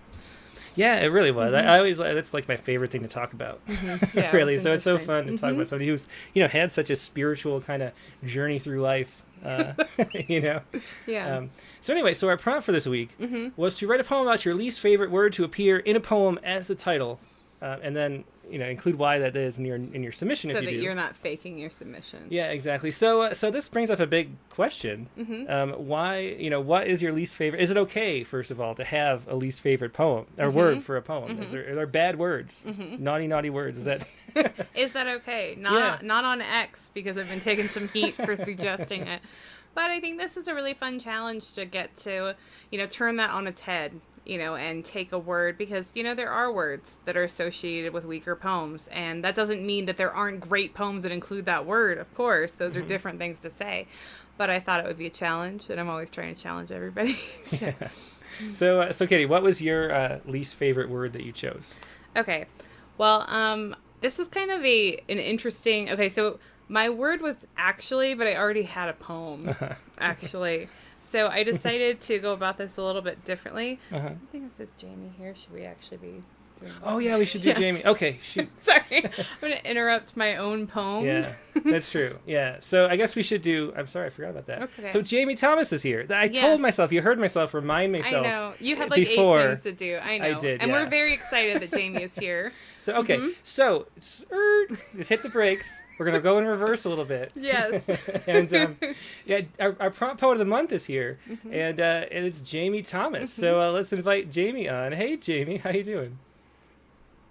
Oh, hello. Hello, Hi. hi. Yeah, it's great to have you on. Good to see you. Great, it's good to be here. I'm so excited. I'm so nervous. I've sweated through everything. So my apologies. I've never read a poem out loud in front of people before. Oh, wow. Oh, well, that's really well, cool. that's really wonderful. Well, I love this poem, and I know you'll do amazing. So I still get a little nervous sometimes, too, so don't feel bad about that. But this is a really wonderful poem, and I'm so glad you're able to be with us and share it with us. Yeah, so what was the prompt that did this one? So this was a prompt to write a poem that features multiple unexpected turns, leaps, or vaults. And this one jumped out at me appropriately for the prompt when I was reading the submissions. And yeah, I'm excited to hear it in Jaymee's voice. Yeah. Yeah. Well, do you want to read it, Jaymee, and then we'll talk more about it? Yeah. Okay. I do. Thank you. Voice lessons. At 40, I hired a vocal coach. My husband had taken a new friend. He swore it was platonic, her name unimportant. Up front, she warned me her rate for adults was higher than for children. A grown-up's capacity for change isn't great. Throat muscles less pliable, even though they usually want it more. This isn't a story of overcoming diaphragmatic disadvantages of mature voices and training. It's about the cost. I had one lesson wherein she informed me the price of admission for her attention to my voice to get near the neighborhood of up to par was double the original estimate. It came with a guarantee of no promises. She wasn't a magician, she said. To make me passable at karaoke bars would be an extra 10 a session. It was cheap, actually easy, quitting those lessons, quitting my husband. I never wanted to be a pop star, only to feel a knowing in my bones that someone could still hear me. Yeah, that's a beautiful poem. Really the first time I've heard it, because I liked it to be a surprise. Yeah. Yeah, that was wonderful, yeah, Jaymee. Thanks for sharing that. Yeah, it was interesting, too, that you were talking with Chris during the episode about a classic rattle poem. To me, that has a lot of elements of a classic rattle poem, and I feel like, there's the big shift in the beginning and then also in the end, and you do it with such authenticity and such ease, and it becomes melodic in the simplicity of it, and it's really beautiful. So thank you for writing it and sharing, and congratulations. Thank you so much. Really appreciate it. So, Jaymee, what can you tell us about the writing process of that poem? Like, how did you know where to go with the leaps? So the feedback that I got from Katie initially was that it was in plain language. And when I tell you, I was like, yes. Because my feedback I usually get is that it's just absolutely impenetrable. Too dense, can't get to it, can't get through it. I feel like you're trying to impress me, that kind of thing. And that's never what I'm ever trying to do. And so I started really hitting some of the prompts because I felt like I'll just see what comes out, because that's what I keep hearing everybody talk about. And I thought, "Phew, well, I got a story with some turns in it. This is a period of time where I became a yoga coach. Sorry, I'm so nervous. I don't know Oh, if you you're realize doing that. great. No, you're great. Yeah. I became yin yoga certified. I took painting classes. I literally did everything except for write. Mhm. And yeah, now I think I have enough distance from it. And it just, yeah, I actually really appreciate the prompt, I think, frankly, because it just felt like it sort of naturally had its own spiral. I actually didn't quite know where it was going to end up either. I think that's maybe the first time I can ever say that about any poem I've ever written. So it was an absolute pleasure for me. Not the one I thought I would ever be reading out loud in front of people, though. So Well, that's a turn in and of itself, I suppose, too. Yeah, definitely. Fun. Well, it was beautifully read, and you did wonderful, both Yeah. writing and sharing it. So Yeah, thanks for definitely. thanks for being here and Mhm. sharing that, Jaymee. Thank you, I really Jaymee. appreciate it. Thank you. Yeah, thanks so much. That was Jaymee Thomas, and that was Voice Lessons, which is going to be the poem of the day on Tuesday. So Nice. look forward to that. Yeah, and a great one to share possibly with friends that haven't read poetry before, too. I mean, for all the reasons Chris was talking about, the kind of poems he's looking to share, I think it's a really good one for Yeah. that. So, Yeah. Okay. yeah. So now that Now we've, back to my poem. that we've had that segment, let's pretend that I didn't completely forget what we were doing. I don't think you did, guys. No, I didn't. Yeah, no, I really did. But so your poem. So first of all, Okay. What was your? I guess I was saying, what was your least favorite word in Oh, a yeah. poem? So I kind of had used the one already, and then I asked for assistance on X, and petrichor is a word that I have a love-hate relationship with petrichor, just like the smell, before it rains. And but then I wrote this poem, and then I realized I wanted it to be a hyphen. And then I was like, oh man, but you can't name it petrichor because there needs to be a real cut. That's like the string to the hyphen is, that's one of the essential cuts is between the title and the body of the poem. So I was like, well, I have to come up with a title that makes sense. And then Alan Summers, a haiku poet, suggested that his least favorite word to hear in a poem was silence. And I thought that was kind of brilliant. I mean, I use that word, a lot of these words I use in poems, but I thought it was kind of interesting. And then it really fit once I put it all together, or at least I hope it did. So in other words, you completely broke your own rule. I did. I'm ineligible to be published by Rattle for some reason, so I gave myself the leniency. I did a little bit. Yeah. I did it. It's true. And I wrote it on a plane also. So petrichor is the actual least favorite word, but the poem is silence. I mean silence. It's actually silence. Okay. Okay. So here we go. Let's do this poem. Okay. Silence. Please stop putting petrichor in poems. It's not so much the pounding of the pea which plunks down splat on the pavement, but how it hangs in the air, smacks me with the beaded chains we walk through right before we greet the butterflies. Catch this glitter bomb I fling at you, petrichor, which sounds more like Hermione's spell than this full to bursting smell. The rain before the rain. Yeah, so that is a really complicated poem they've got there. I know Katie. we did the poetry space on like inviting the reader in, and I do this like obscure, yeah. So for me, it's kind of like about both showing that there is a need for the word petrichor, right? There is a need, I think. At least I want to live in a world where you need that word, but at the same time, it can become like, it sounds highfalutin, which was actually the original title, but I love the word highfalutin. Yeah, So not like I the word highfalutin. had to change it from that. So it's about how the need for a word exists before the word itself, which is what the haiku really gets to. And so it's kind of like it exists before the word is actually in existence, which is really obscure. And I sound so Well, I, poety. just, I love that poem works though on so many levels. you know? Okay. Like it's got the least for. I love the playfulness of the main chunk. Thanks. And then it's got that. I was the first time I read the haiku. I was like, Yeah. I wonder what the guy next to me on the plane watching Harry Potter was thinking. It's a wonderful poem, Katie. That's a really great thanks. one. That's The Silence by Katie Dozier. And now let's do my poem. And mine is this right here. So I guess I should say before we talk about our least favorite words, because everybody's going to like think that there's so much more leading into, like, if I see this word, I will not like the poem. And that's not how it works. Yeah, it's not how it works. No, any word can be used well in poem. Yeah. I think the worst word, the biggest red flag is probably soul or heart. Like when you see soul or heart. Soul is the biggest red flag that You know? you're new to poetry, which is great. Guess what? Then you get to go farther into poetry. That's true, but that doesn't mean you can't have No, a it great doesn't. poem with Yeah. soul and heart. But but it is a red flag word. Yeah. And there are a lot of those. And the ones that are most annoying to me are the inkhorn words that, like, you just use a bigger word than, you know. And so inflated. cerulean is the word I chose because cerulean means blue, you know, and it doesn't really add. I mean, there's a little bit different kind of music to cerulean, you know. Yeah. So maybe you can, you know, you could say that in the music of the poem, maybe. But I've just never seen a poem where cerulean fit. Yeah. And I think there are a lot of options. Well, it's only the title, so do I use it in the I think maybe I do. Anyway, so I went with cerulean. Okay. And here's my poem. Cerulean. The ancient tongues had no word for blue. Homer's hero sailed across the wine-dark sea beneath a somehow bronzy sky. At night, the iron stars were pinned above his purple sheep, who fled red lions, while in the trees whole hives of honey flowed in phosphorescent green. Some things, it seems, were nothing like they seem, and still the world moves on. We hear these fragile facts and lift our hollow shoulders. Bending down, we pull the weeds by their wordy roots. Cerulean, cousin of celestial, born in the clear blue of heaven. Azure, azul from crushed lapis lazuli. Or blue itself, that word as old as Babel. Blewas could be blue or blonde or yellow.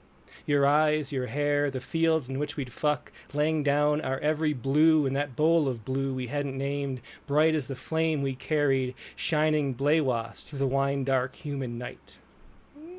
Forgot I had the F word in there. Yeah, that was a surprise, everyone. Yeah, I was gonna, consider whether that was the word that came out though. Yeah. And I was gonna reconsider it possibly, and then I totally forgot. But Yeah. anyway, that's the poem. Well, that's really interesting. So if I want to annoy you, I can say cerulean, You can. and act like it's casual. Like, oh, look, the sky is so cerulean today. Yeah, wear that cerulean dress. Oh yes, that's what I'll be wearing. No, I think that was great. I really liked how you twisted from it, and especially I think the opening I liked the best actually. That's a really great opening line, as you tend to do, as it's your entry into the whole poem. Well, thanks so much. All right, so that was cerulean, and now let's see what everybody else has. So let's go first to Christiana Doucette. Oh my, I get to be the first one. Yeah, there you go. Good to see you. How you doing? Doing all right. I have a really short one this time. I really, really struggled with this one because like Tim, I also feel that almost any word can be a good word. But some of them are poorly used. Yeah. Yeah, that's definitely true. So I ended up using a word, but it's not that I hate the word. I just don't. I feel like this is one of the things that I see happen in poems more often. And so the word is inverse. And Katie and I were talking about this yesterday on X. It's just a quick haiku. Shall I go ahead? Yep, go ahead. Yeah, go Inverse. Chase the tree frog hopping space down the truncated leap I will. Oh, very interesting. So explain more to me why, what the issue with inverse is. I'm curious about that. I just, it makes you sound like Yoda. Yeah. Like sometimes people will take they'll like stretch it to make a rhyme fit or have that, happen there. And it doesn't sound, you sound like Yoda. Yeah. And unless you are a small, green, wrinkled, Star Wars person, it doesn't sound great. There's like limited places where I feel like it works. So. You know what would be fun is to be like able to write a baby Yoda classic rattle poem like in its voice. So this one here, I felt like the tree frog even was a tiny little nod to Yoda too, because I was thinking of like a little green tree frog. I get that totally. Yeah, that's fun. Hopping down the trunk. You're giving away your prompt for this week, Katie. So write a poem in Yoda voice. For Halloween, that could be interesting. Well, thanks for sharing that, Thank Christiana. you. Yeah, that's a lot of fun. Yeah, thank you. All right. Yeah, it was Christiana Doucette with Inverse. And next, let's go to Rod DC. Hello, good evening. Hey, Rod. Yeah, great to see you. Okay, I have a kind of a long poem, but it still fits in the one page. Ah, perfect. Okay. Yeah, I didn't So even mention the bear one page with me. max, so I'm glad that you did, so I could remind everybody it is a one page max on the open lines, and it's the one Yeah. page in spirit. So if it's like short Yes. lines and goes slightly over, that's fine too. But anyway, carry on, One Rod. So, page in so what was spirit, unless you're Zach, right? exactly? Yeah. We have the special Zach law. Yeah, we do. Okay, my most hated word is impactful, which is people think it's a made-up word and manufactured. And the reason I don't like it mostly is because at least half the people reading it hate it because it's so overused in business speak and Yeah, in it's the worst sports in business writing speak. Oh, and, yeah. It definitely is. Wow. and in online writing and so on, So anyway, I was trying to find something which I could use for impactful, and I happened to be talking to my um, apartment maintenance manager, who was asking me when I was going to put my plastic up on the windows, because I always do that traditionally every year, and I'm thinking, oh, that's ages away yet, but actually it's only a couple of months. But anyway, this poem sprang out of that. It goes a few places, but you will notice that I do listen to you because I changed my apartment to my Maryland apartment to make Aw. my home more hospitable. Ah, nice. All right. Okay, impactful.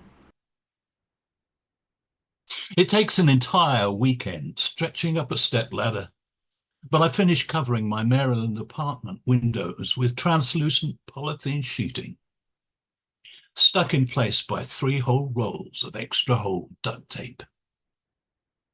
This transforms my light and airy summer living quarters into an energy-efficient urban cave.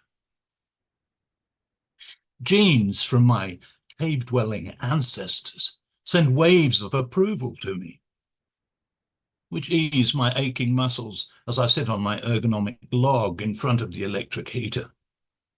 The LED faux flames dance and flicker cheerfully as I relax.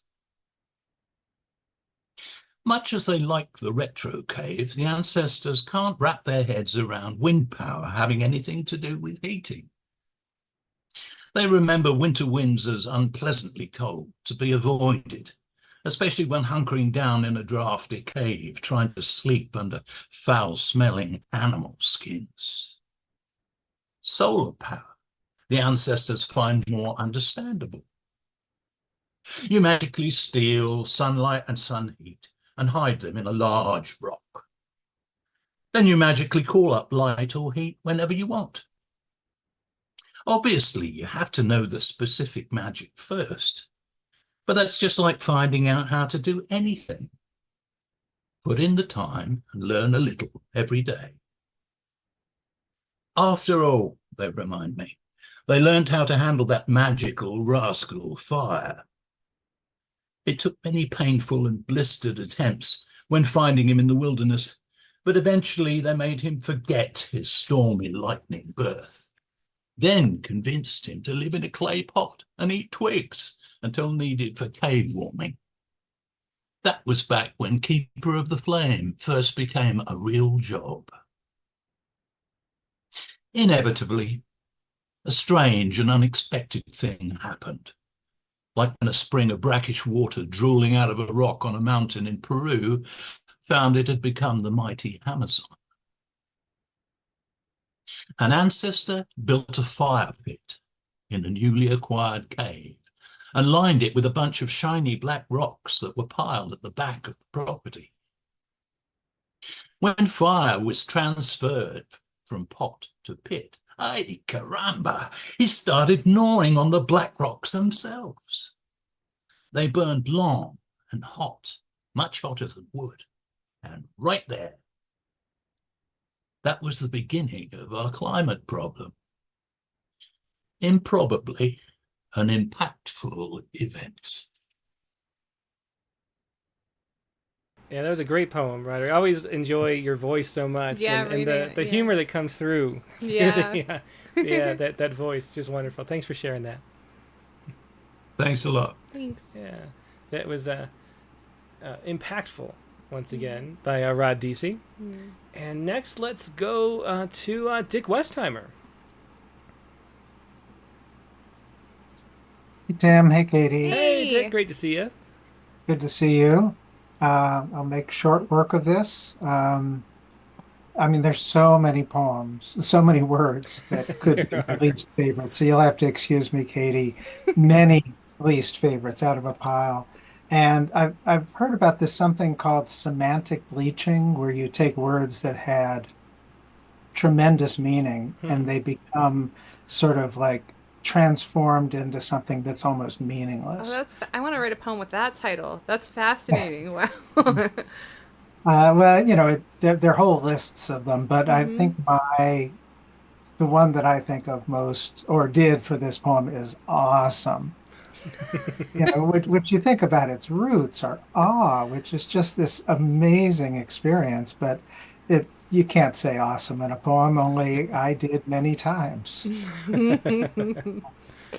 Oh, and one more quick thing. I have a poet friend who visited a well-known poet, and he had a poem in it that talked about a cerulean terror. And the poet said, "You mean a hawk?" And my friend said, "Yeah, a hawk." And he said, "Why didn't you just say a hawk?" Nice. So here we go. Awe in the ages of awesomeness. Imagine being the first human to sit on a hilltop, hand in lover's hand, the first to see the sun setting as something other than the start of darkness, as awe that's worthy of awe. Imagine the first of our kind to stand on a rock cropped over a great canyon, their voice an echo, echo, echo, their awe swelling like a ripe plum, the first fruit of knowing.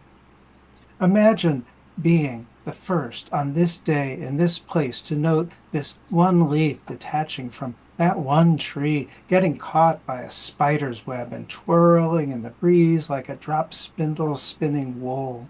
Now imagine me thrown over by an early August night, by the dark sky, by me looking north to find the Perseids shower and seeing a singular streak of light, one that seemed to be cast from the hand of Cassiopeia, the seated queen, a slip-stick bright line that will never be seen again, and from my lips unbidden falls a word, may be found in a hymn or spilled from the mouth of a teen.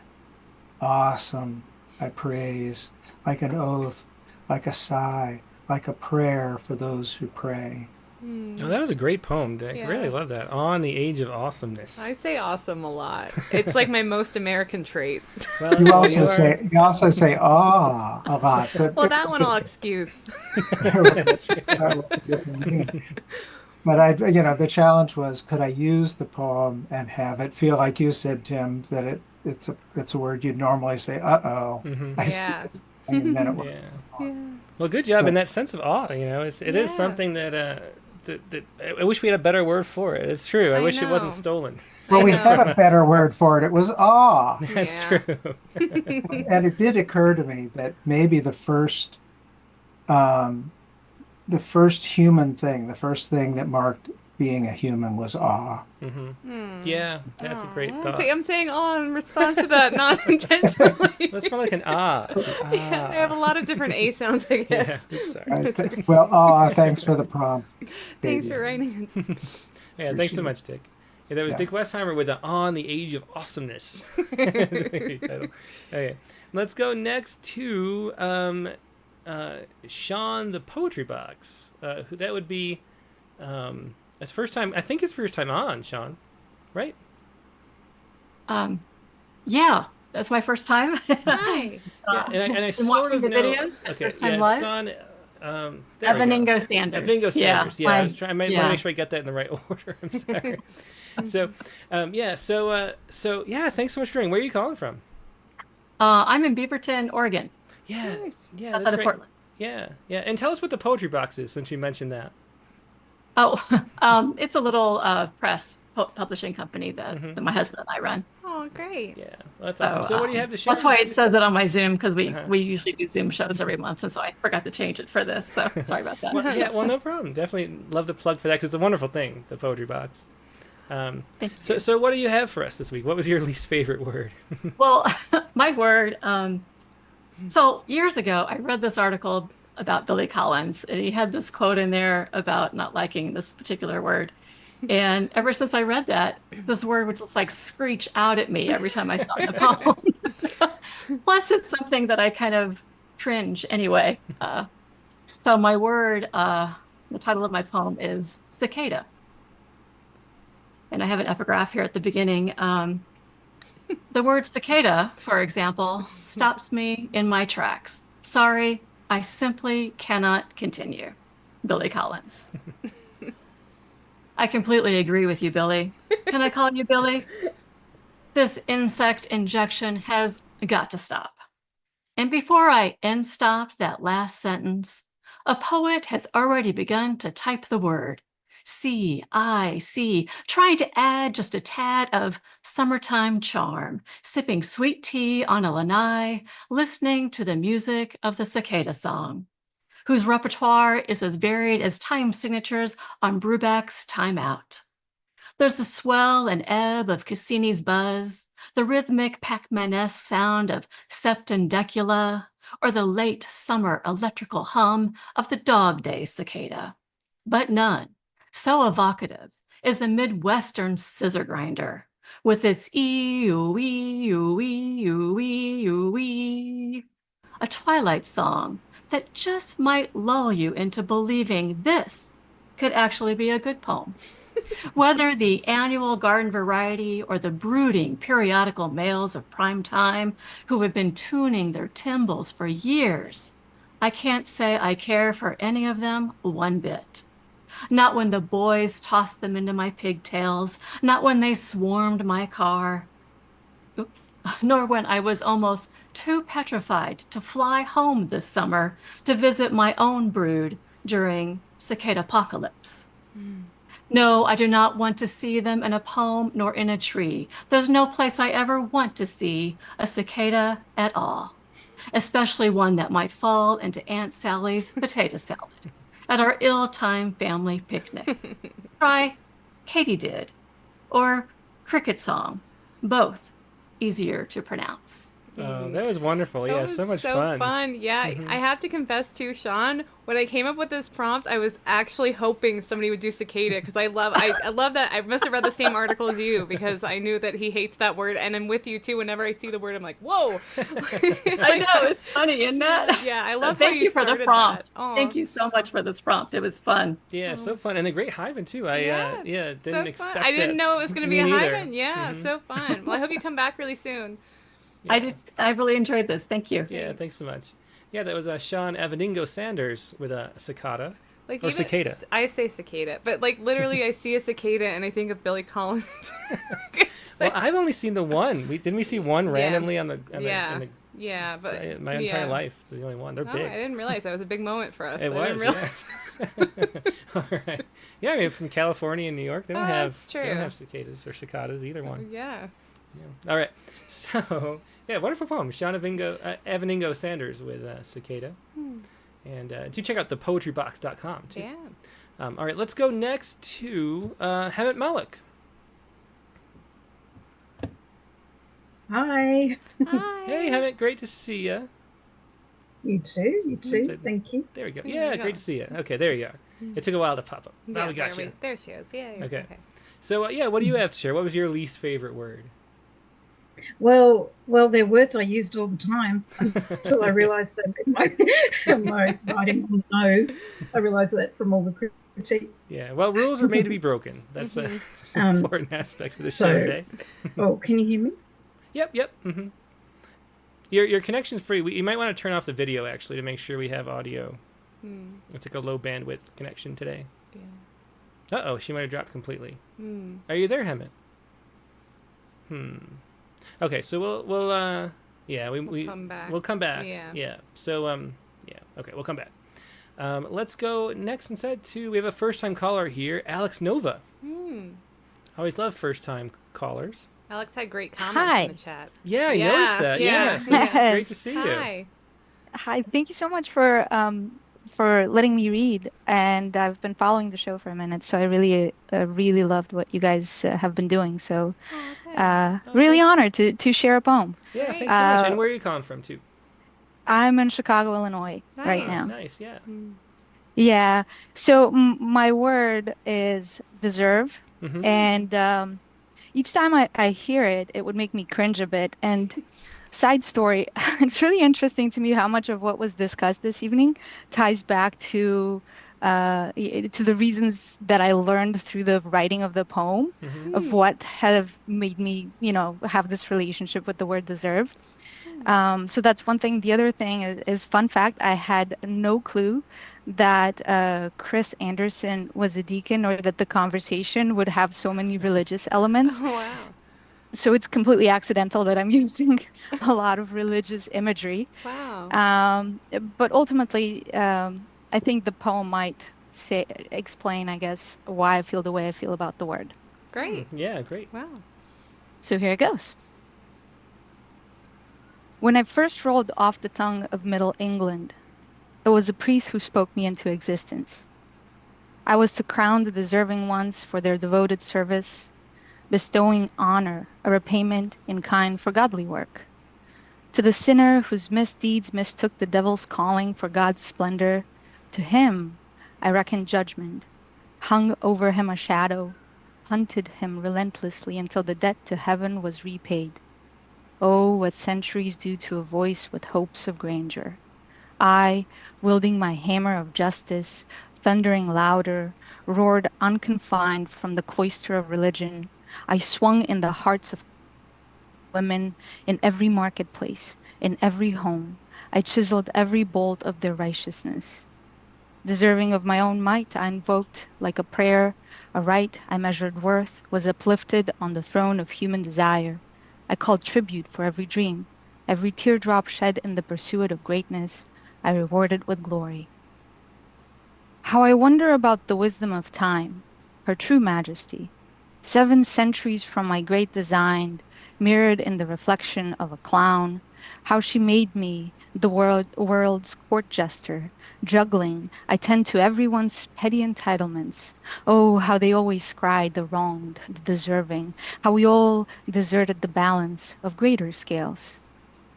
I never thought I'd reminisce of my godly days, but today, as I wear this robe's deserving, I've been repaid in kind for my great ambitions. Oh, love that ending. Yeah, and really interesting poem for today. Perfect poem for today, especially. In the voice of deserve. Thank you so much again. This has been fun. Coming. Yeah, thanks so much. Yeah, that was Alex Nova with Deserve. Next, let's go to Mike Bales. Yeah, you mentioned cicada, and that. I think about the song Tomato, Tomato, and all that. So if you go like cicada, let's call the whole thing off. Yeah. I conducted a 2-hour-long poetry workshop in poetry and plays for the Rockford Writers Guild this afternoon. They're always a good group to be affiliated with them. I've been affiliated with them since '98.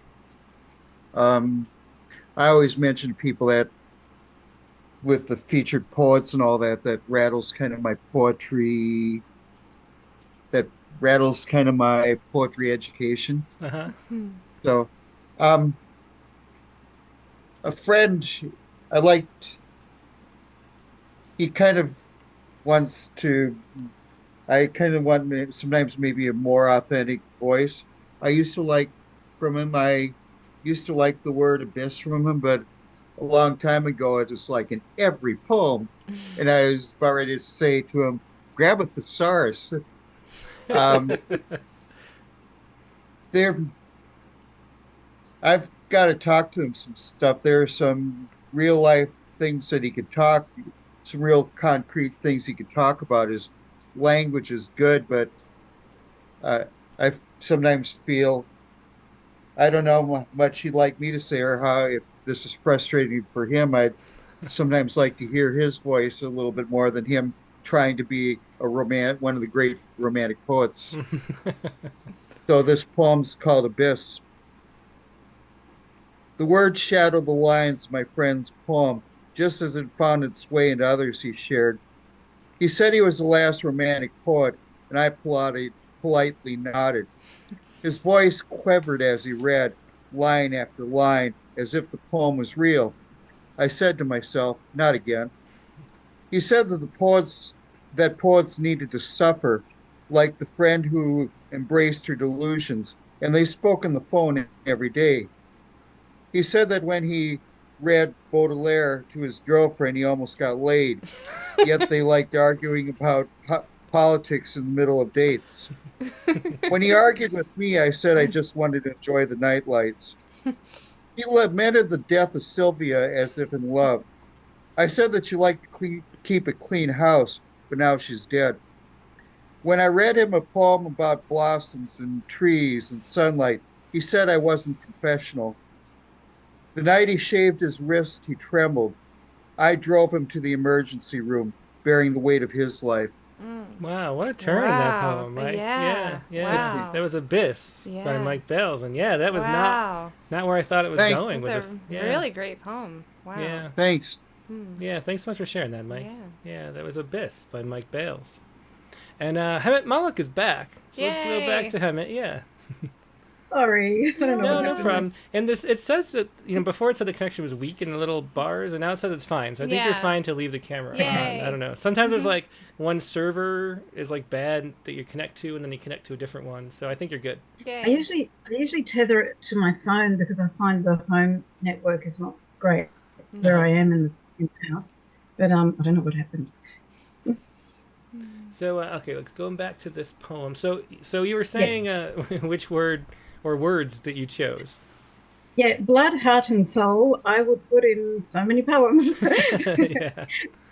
But I learned from the critiques that they were on the nose. So I wrote what I sort of would normally write, the sort of theme I would normally write without using those words.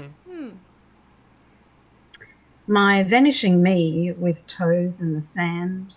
What a joy to wiggle in this muck. Molecules plucked from blossom buds. Time kisses my petals till they pop. Open my eyes see nothing at first. The swollen sun bruises and blinds. Flashes of swings, pecks on cheeks, little deaths. Hands find my skin, hot breath takes my neck. The mirror sheds layers of years as I watch. I kiss it, tender with hate. A bliss somewhere waits for the sparrow. Wings beckon outstretched. I know this smell of tomorrow to lie in your bosom again. That was wonderful, and it shows how going away from those words, but I mean that's what you want to write about. Yeah. And so and so moving away, but still cutting those topics is kind of what poetry is all about. Yeah, really. It's writing about blood, heart, and soul. It is. Yeah. Without actually writing directly. Right. I know. Yeah. Well, thanks so much. That was wonderful. Thanks for sharing that, Thank Hemet. you. It was Hemet Malik with blood, heart, and soul. And 3 in the title. Yeah. Bonus points there. All right, so let's go next over to France, and our friend, I saw Siobhan. Where'd it go? Oh, there she is, Siobhan Brownlee. Hey, Siobhan. Hello. Hi, great to see you. So my word is then. I wrote the word then in a poem last week, and I was worried about it. So as soon as Katie told us the prompt, I knew which word because I was already worried. I think I was worried about the word then because when I was a child writing stories, I would use the word then, and it seemed a very childlike thing to do. So what I'm writing about is I'm actually planning to write a novel where I have 4 different characters in different time periods, and normally you would think of it as then, because then, because they're in very different time periods. So the first one is Bérangère, 1218, then Pauline, 1793, René in 1943, and Sarah, in 2024. So you normally might think, oh, these are very different time periods. So it's the story, then the second one, then. However, the final character actually, rather than seeing them as entirely separate stories, looks through the stories to try to find connections. And she sees the other women have very strong missions in life, and she is thinking about her own purpose. And just another note, because today we had a religious topic, in the town where I live, in the first character, back in the 13th century, there was a lot of conflict between religious authority and civil authority, because both of them could levy taxes. So that's kind of the background. So it was very much not about spirituality, it was about a power struggle that was going on. Yeah, very interesting. Yeah. So it's called Then and Through of Four Women. Royal Plantagenet Chamber.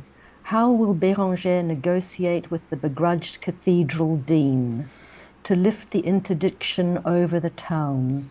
Churches are closed, no baptisms, no marriages, no funerals, coffins piling up, no bells to tell the time, no mass, no prayers, the people's lifeblood stopped. A tiny spider drops a thread. She's waiting for Canon Guillaume to give her tips. She will devise a ruse. Sarah is waiting for her ginger-haired lover. She turns a page of her propped-up book, beads of sweat, anthropoheat. Can she decode her purpose? In the attic hiding place, Pauline winces at the sound of screams of women in the street, peeps through the door window pane. Republican soldiers are killing with bloody bayonets. Such a thing at 17 years old, far from the Vendée, writing a journal, fired to survive. Such a thing for René, making false papers, decoding the Brits' secret messages, hiding parachuted arms, fearless of the camps. Damp shoes on the cobblestones, she is intent. Sarah is waiting. The fan buzzes, her heart throbs. Can she decode? No, very interesting. I'm curious to read this novel. I know, Siobhan. me too. Yeah, wow. Just a plan at this stage, but... Oh, well, that's wonderful. I'm sure you'll do it. Yeah. I believe in you. Yeah, definitely. Okay, thank you very much. Thank you, everybody. All right, take care. Thanks. Yeah, thanks so much. Okay, That was bye-bye. Siobhan Brownlee with that Then and Through Four Women. And next, let's go to Sharon Ferrante. Hi guys. Hey, Sharon. Great to see you. Oh my gosh, did I love Chris? Thank you so much for that. Oh, definitely my pleasure. Yeah, very fun talking to him every time. That was just so lovely. I loved it. My poem is from last week. I gotta read my hot haiku. Well, we're all excited to. We are, I have to say, yeah. having seen this on the Prompt Lines Facebook group. It was almost a prompt design for Sharon, I think. I had to miss the show, but I caught up, and your guest was great, and all the hot haiku were fabulous, and tonight was fabulous too. One more thing before I read, I have to admit that I have eaten cicadas. Oh wow! Wow. Well, I have a chef friend that used to cook them, and she made me try one, and I was like, oh my god! Well, they're a little sweet like shrimp. Oh really? Well, that sounds good. And they're a huge, source of food for so many animals and stuff. So cicadas are really good. That's good to know. Yeah, that is. No, they're, oh my god, overloaded in poems. She was right about that. I will not write a cicada. Okay. So I'll share my hot haiku. Okay. Little torches are quickie, red hot with eggs. Sultry morning, a sweet peach drips down his chin. The taste of clove, I kiss him harder. It starts out slow, and then boom, jalapeno. Wasabi. With a spanking paddle, he fans my mouth. Fire in his veins, port wine. Yeah. I just have one more little extra one for Katie. Sausages. You said that, Tim, so I did sausages. And then the prompt editor wants some hot. That is wonderful. I love the bonus, but those are just great haiku. They're all excellent. I mean, the boom jalapeno. Thank you. Every time I see a jalapeno, now it's Sharon Ferrante. Where I go to, Well, boom. Creeps up on you, just like some other things. Thanks so much for sharing that. I love it. Yeah, that's great. Thanks. That was so much fun. Thank you. Yeah. Thank you, guys. Yeah, that was Sharon. Sharon Ferrante with Little Torches. Wonderful hot haikus there. Yep. All right. So next, let's go to Douglas Silver. Hi, Tim. Hi, Katie. Hey, Douglas. Always great to see you. How you doing? Good to see you. Yeah, it's good to follow Sharon because I was absent last week as well. I was traveling with Monica. We were out at the coast here in Washington State. Felt cold out there and felt nice to be cold for a change. And I have my haiku series from last week as well. Oh, great. Thank you. And it's about food as well. So I think I have some chili peppers in here too. Perfect. Okay. My haiku series is called In a Haiku Mood. It's not hot in Mexico, it's picante. 2. Chilies, the world's most addictive food, know you by name. 3. With chilies, young children cry. Adults cry without them. 4. Spicy foods teasing your taste buds, wondering what's wrong. 5. Some like it hot, some like it not, some like it hotter. 6. The difference between green and red peppers, a month, maybe more.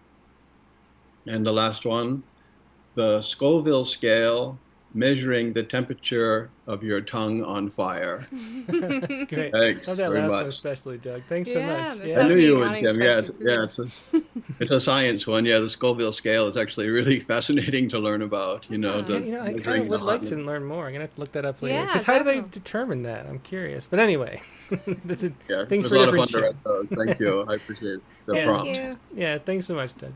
Yeah, Thank it was you. Douglas Silver with In a Haiku Mood, and how do they? I gotta look that up. Because did they just have people taste them? I actually, that's what I do when I'm not with rattle stuff. I'm tasting for the Scoville units. Okay, well that would make sense. Yeah. Anyway, I do have to look that up. I'm very curious. Yeah, I'm curious too. Okay, well anyway, maybe there's some. Oh, never mind. Okay, we'll move on. Let's go to Holly next.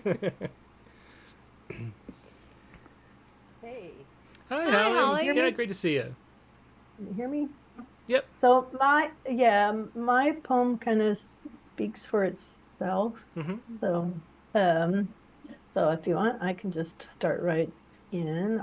This prompt was one that was a little bit tough for me at first, and the weird thing is I started kind of from the bottom, and then was like, okay, what am I going to do with this? So anyway, my word is cacophony. Oh, good choice. That is a good choice. Yeah, that's a good choice. Are you ready? Yep. Many might say, it's all Greek to me, a sophisticated word topped off with a counterfeit bow. Encapsulated chaos, not allowed to be heard. If it's worthy of mentioning, let it use its own voice. Peel back raw layers, add flavor to thoughts, cut into the clamor, make bystanders cry. Give listeners the creative gift of your words, not a terse contortion of verse, robbed of its sound. Make jubilant noise like the gusting of chimes, clash colors like cymbals bleeding outside harmonic lines. Share the strife of provocative tale, rather than script of four-part breath, leaving readers with a mouthful of audible phlegm. Really great ending to Cacophony. Yeah, great characterization of that there. That word is just kind of like, my husband was kind of like, and I'm like, yeah, cacophony. It's just not a pleasant. It's so funny. Zoom bleeps that part out like it's like getting rid of a cough. That's did you so hear that? funny. Yeah, it did. That was did. funny. Yeah. Yeah. Thanks so much, Hallie, for sharing that. Thanks. Thanks for the platform here. Thank you. Yeah, it was Hallie E with Cacophony. And next, let's go to Nate Jacob. Howdy, guys. Hey, Nate. I wrote 2 poems for you. They're very short, so I'm ashamed to have to follow Sharon with 2 haiku, and I'm ashamed to say I have to follow Sean, who wrote that amazing cicada hating poem, because I also wrote one about cicadas. Nice. See, I don't understand the problem with cicadas. Really? I really don't. I have no Billy idea. Collins thing. I have to confess. They just, because like it feels overinflated whenever it's like it just pops up in the way that's like normal speech, cicada. So it's like it's too poetic. It's too poetic. Okay. Yeah, it's too poetic. Yeah. And it always strikes the same note. I hate to use that word with the cicada, but it's always the same note. That's the perfect reason. It's way better than my rambling reply. So my first one is about the word that I least like, which is ineffable. And as poets, I think if we can't come up with the words to describe something, we probably shouldn't be writing about that thing. That's true. It's a good point. Move along. Yeah. So my first haiku here, ineffable. Language standing on its own unmarked grave. That's Language. interesting. Yeah. Do you want me to read it twice? I'll just read it once. That's fine. Sorry, Nate. I don't know. I'm new with the haiku thing. And then cicada. I wrote this one in defense of Billy Collins. The reason I already given, he says as soon as he reaches the word cicada, he stops reading that poem. And then all of his followers peruse the internets and attack cicada poem. And let him know Billy Collins doesn't approve. So this one is titled Cicada, obviously. Mob rule, armed against cliche, Billy Club. That's great. That's funny. Yeah, very good, Nate. That's all I got. I feel really bad I didn't let you read it a second time. I didn't mean to cut you off. I'm okay. They're both great. Maybe if they were better, I'd insist, but I know my place. Well, they're both excellent. Thanks for they're sharing both that, great, Nate. Nate. Thanks. Thanks, guys. Thanks. Yep, bye. And then Nate Jacob with Cicada and Ineffable. Next up is Zachary Honeycutt. Hey, Tim. Hey, Katie. Hey, Zach. Hey. So I picked the word uncanny. That's a great choice. That might be the first word that I hated, because my grandma on my mom's side, she used to always say, "That's so uncanny." Did she say it really nasally, like uncanny? She did. Well, we were from Rochester, so that's how I'm it's picturing like guaranteed. it. Yeah, that's a bad word for that area. It was just the most uncanny look. Oh yeah. Yeah. Like, what does that mean? Yeah, I don't like that. I just realized probably like that too. 8 years old, and I was clueless. Anyway, I picture like useless tin cans being empty and toppling over when someone says that. Okay, sorry. I heard it. I don't know where I heard it first. Maybe on the Twilight Zone or something. I didn't have a grandma that said uncanny, but that sounds cool, Tim. But no, it's not. It's not my least favorite word, but it really doesn't sound good in a poem. You can't fit that in, especially in like a sonnet or a villanelle. I mean, what can you do with that? It's really irregular. Yeah. So, but yeah. So this is my poem. This is actually a free verse, which is kind of uncanny for me sometimes. I'll just get going with it. Uncanny. Mom and Dad were glad to get out of the house that night, I suppose. Was 2, 3, 4, I can't remember the details. But Dad saw it all. He remembers I was a good kid, but curious, inquisitive. In my defense, I'd describe what I did as me being creative, even then. Anyway, he saw it all. He saw me when I saw that woman's beehive hairdo, reaching toward the artificial light like an old tower that was mocking heaven, the top shaped like a basin or a bowl, the driving factor behind my sudden inspiration. Across the table, front of her, her husband watched me the whole time I was doing it and couldn't stop cracking up. I took the sugar packets, lying on our table like sitting ducks. I blamed the staff, waiting for that uncanny little boy to come along who thought that the sugar would be better suited atop the woman's head, in her bowl of hair, rather than in the white and pink packets lying in their holders on the table. Don't know when her husband told her.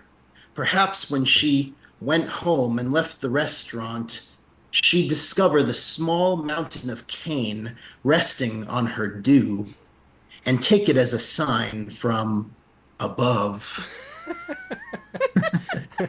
Love the acting skills there too. Yeah, and that simile, which I mean, I've always wanted to like have a beehive hairdo for one day. I was thinking though, everything comes back into style. Yeah, I know. When and is so this? right now, the '70s mustaches are into baseball. Like if you look at all the popular pictures, they got these weird mustaches a little regrettable now. on that front. But that means the beehive is soon. So Yay, it might could be your my time. moment.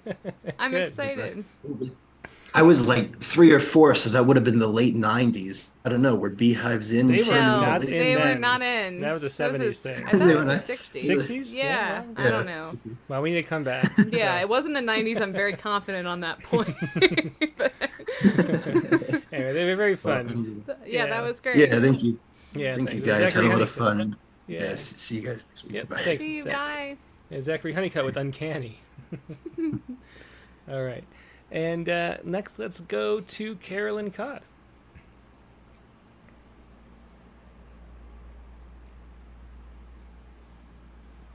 Hey, Carolyn, are you there? You're still on mute. There you go. There.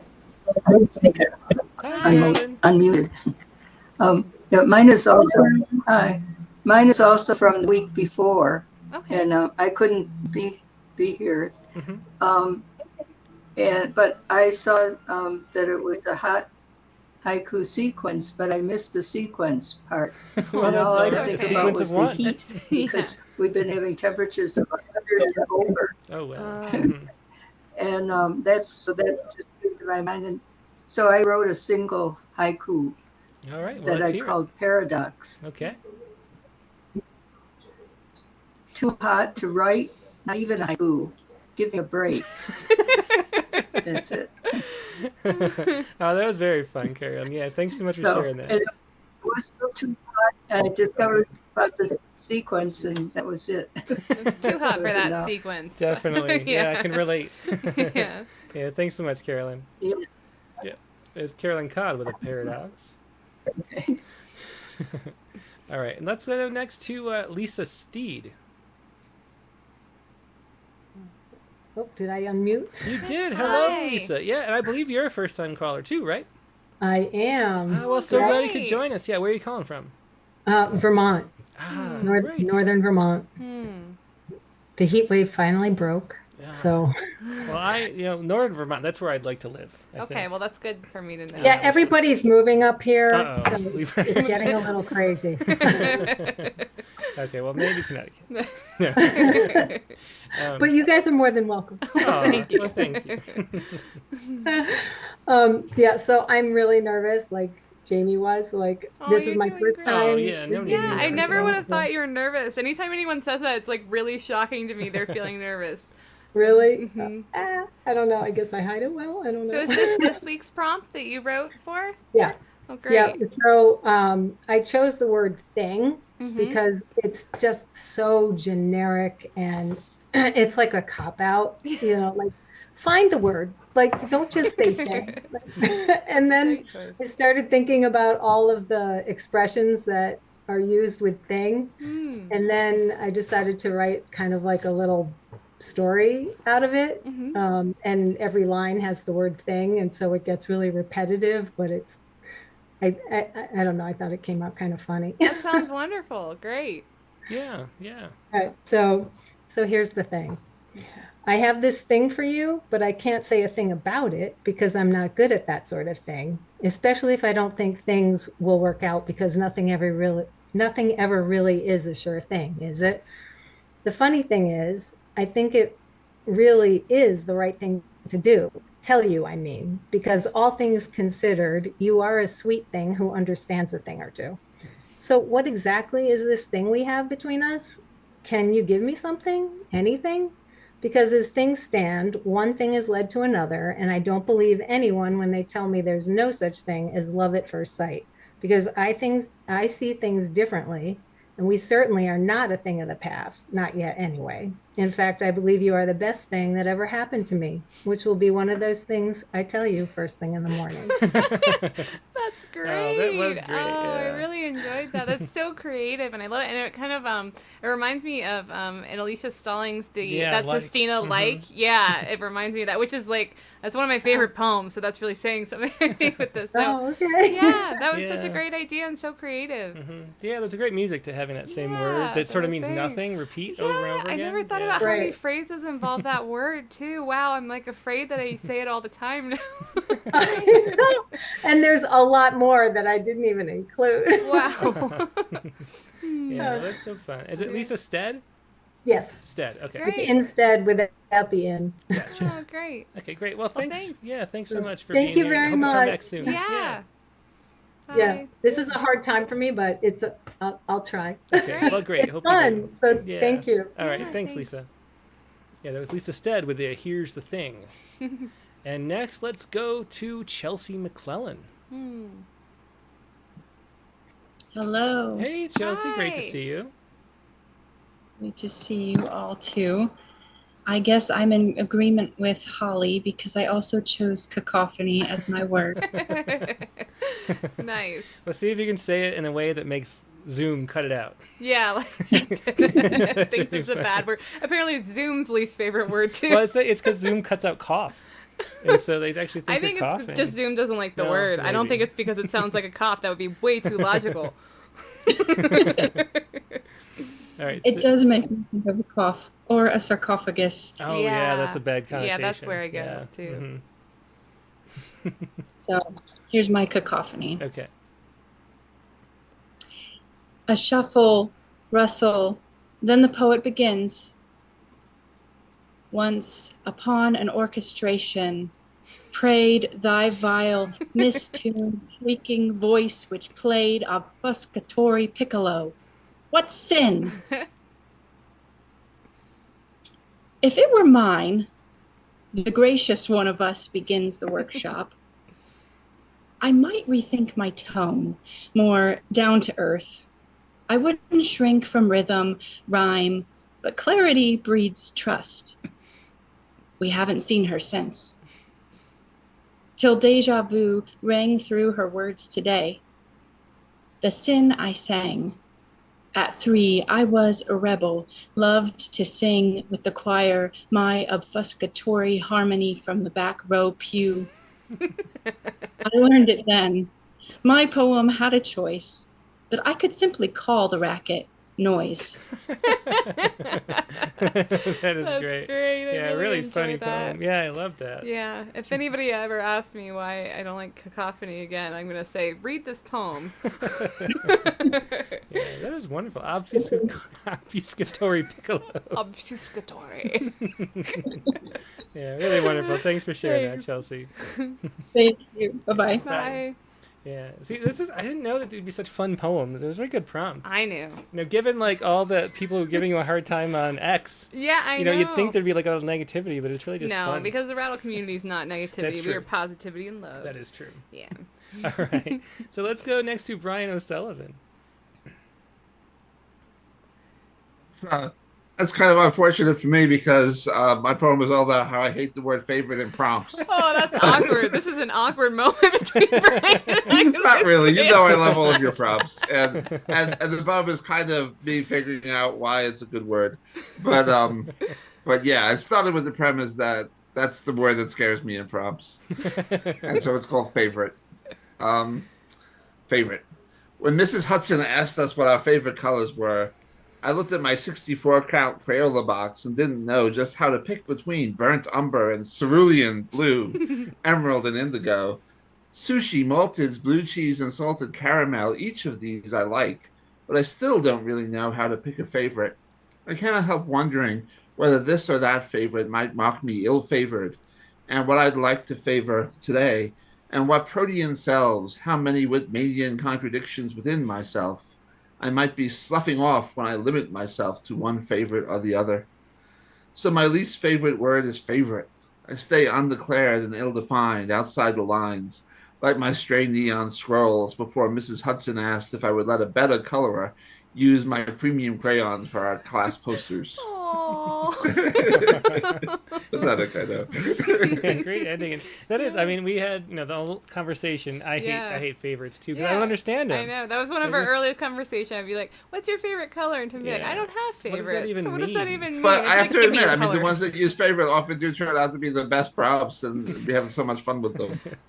Yeah, that's true. Yeah, but that was really fun, Brian. Thanks, Brian. Yeah, thanks so much for sharing Thanks. that. Yeah. Yep, Brian O'Sullivan with favorite. Next, let's go to Bijwajit Mishra. Hey, Katie. Hey, Tim. Biz, great How to are see you? you. Hi. Good to see you too. Yeah, I'm right after Brian. I've used the same word. Oh wow, that's funny too, because Brian used the without the U, and I actually had a thought. I'm not making this up. Okay. No. I think my least favorite word though might be favorite with a U. But it's better with the U. Anytime you can have a U. That's so Sure. wild, though. That's an Yeah, that really unusual is. choice, and for you both to choose it is very funny. Yeah. Wow. Yeah, but I want to confess, I use that thing quite often. This thing, that thing. Yeah. It sounded like a wake-up call. How odd it sounds. Well, we're all waking up together. Don't nice worry. Okay, so before I did it, I used a term called sirsasana. It's like a heads down and then legs up posture, upside down posture in yoga. Oh, interesting. Oh, Okay. how neat. You stand on your head. Yeah. That's sirsasana. Yeah. Yeah. Okay, so come on.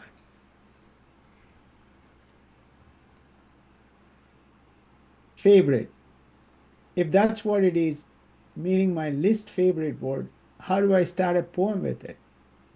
In my world of day and night, two hemispheres, potholes that manage to survive or come up rejuvenated after each winter, and where I'm trying to master my new panacea for equanimity, how can I pick and choose favorites or the list? It's the same, just flipping the hourglass over, trying to see the world through a sirsasana, and now I end up with my favorite list favorite. That's great. I think too, your poem highlights why I don't believe in writer's block, because you can always write how you can't write about something and start a poem that way. That's true. That's the fate. And it's honest, because I'm like, well, I believe this. He's not gonna lie about this. Like nobody lies about this. Yeah. Yeah, thank you. Thanks. Yeah, no, that's true. If you can't write about it, write that you can write about it. Exactly. Yeah. It works. I've Perfect. done it many times. All right. Well, thanks so much, Bijwajit. Okay, have a good night, Katie. Yep. Take care. Night. That was Bijwajit Okay, Mishra thank with you. favorite. With the U. With the U. Mhm. Yeah. And it just I did have that thought though, I swear. Wow, that's And then I wild. felt a little bad because it's just the British spelling, of course. And what's Yeah. wrong with that? But it stands out a little more. In a good way. In a bad way. Okay. Let's go to Tina Deniclaw next. Let's see.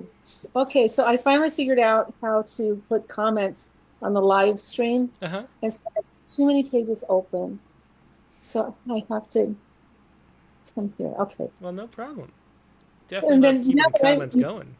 So it's really fun. But until today, all the comments were in the live stream. And now here there's 74 comments in the chats. Oh, really? Nobody was chatting. I'm going, how come I can't chat? They're all chatting and I figured out where to go.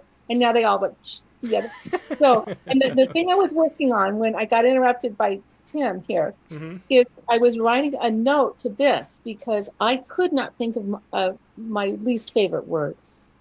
And now he has reminded me because he spelled favorite with a U. And I don't like the word flavor. Oh. I don't like that. So, anyway, so now, now I'm going to have to write another poem. So, okay, so there we go. So yeah, just like this, I am writing a poem about how I can't do this. And let me make this a little smaller. I guess you guys have your own copy. Yep, we do. My eyes are old. So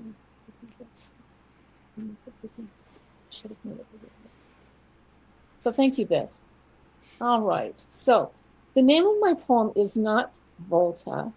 And I really appreciate Katie not giving the real name of her poem also. Because I thought nobody... So, I have a little writing group, and they're very nice people, and they were very helpful. But they did a lot of shaking their heads. But my friend I have had for like decades knew exactly what I was saying, and she was saying the words before I wrote them. So, I know it was really fun. So it's like, no, it's not a terrible poem, but maybe people won't understand. Okay, but by the end of the poem, I hope that everybody will understand what the name of the poem really is, and maybe why I wrote it that way. And it's not flavor either. Okay, Volta. Okay, there is a word I hate to see in verse, maybe several words that cause me to lament my reading. Shut the book or turn the page, there are such words. I just don't recall what they are. There is a word, however, that I seem never to see, and that word is however. Yes, however is the word. One never sees that word in poetry. It is, however, persistently present within most any poem. Persistently present, but not spoken. I believe it is called a term. Oh, nice. Yeah, very interesting poem there, Tina. However, that's so interesting, Yeah. So that, however, yeah, it was, but not spoken. My friend was saying not spoken before I said it. And she wasn't reading it. I was telling her the poem just on the telephone. Oh, that's wonderful. Yeah, that really is. Yeah. So, yeah, and thank you for my writing group telling me that the first half didn't match the second half.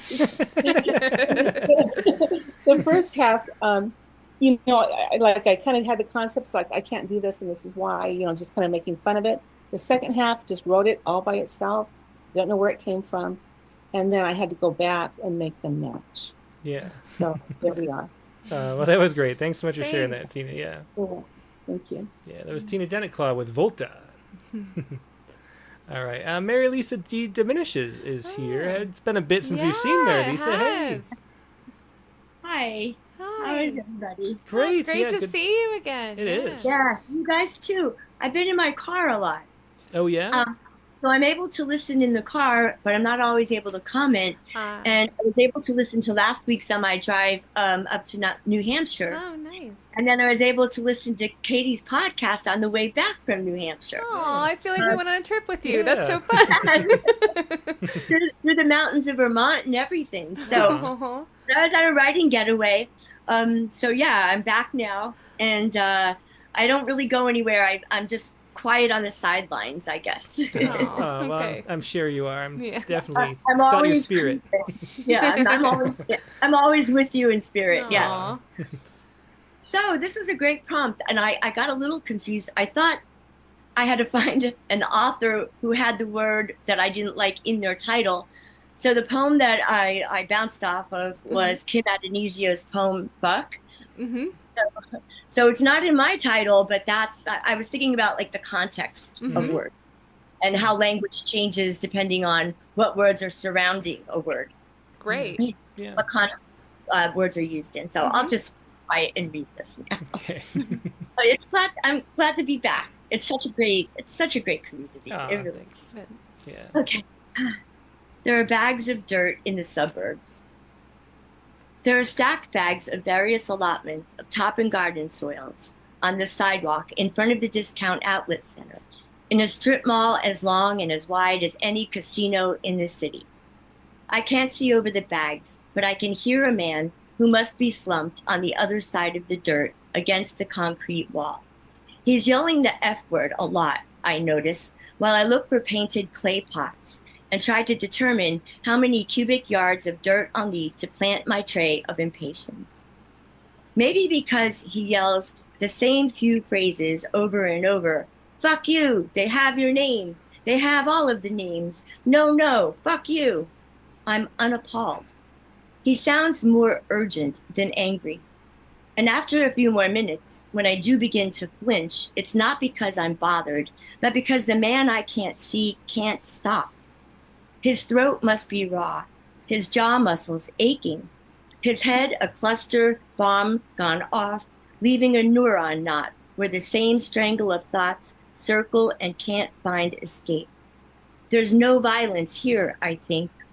Unlike when my next door neighbor growls fuck you to the dog who won't obey, or the mom across the street fouls the air, hurling fuck you at her son and daughter. My body tenses as though the mere sound of their anger could stretch like a backward prayer across the fence to reach me. Nice excuse for a mouth, some loud woman shouts at the slouched man no one can see from the entrance. I think, leave him alone, and almost forget him while I shop inside, but when I leave, he's still out there yelling.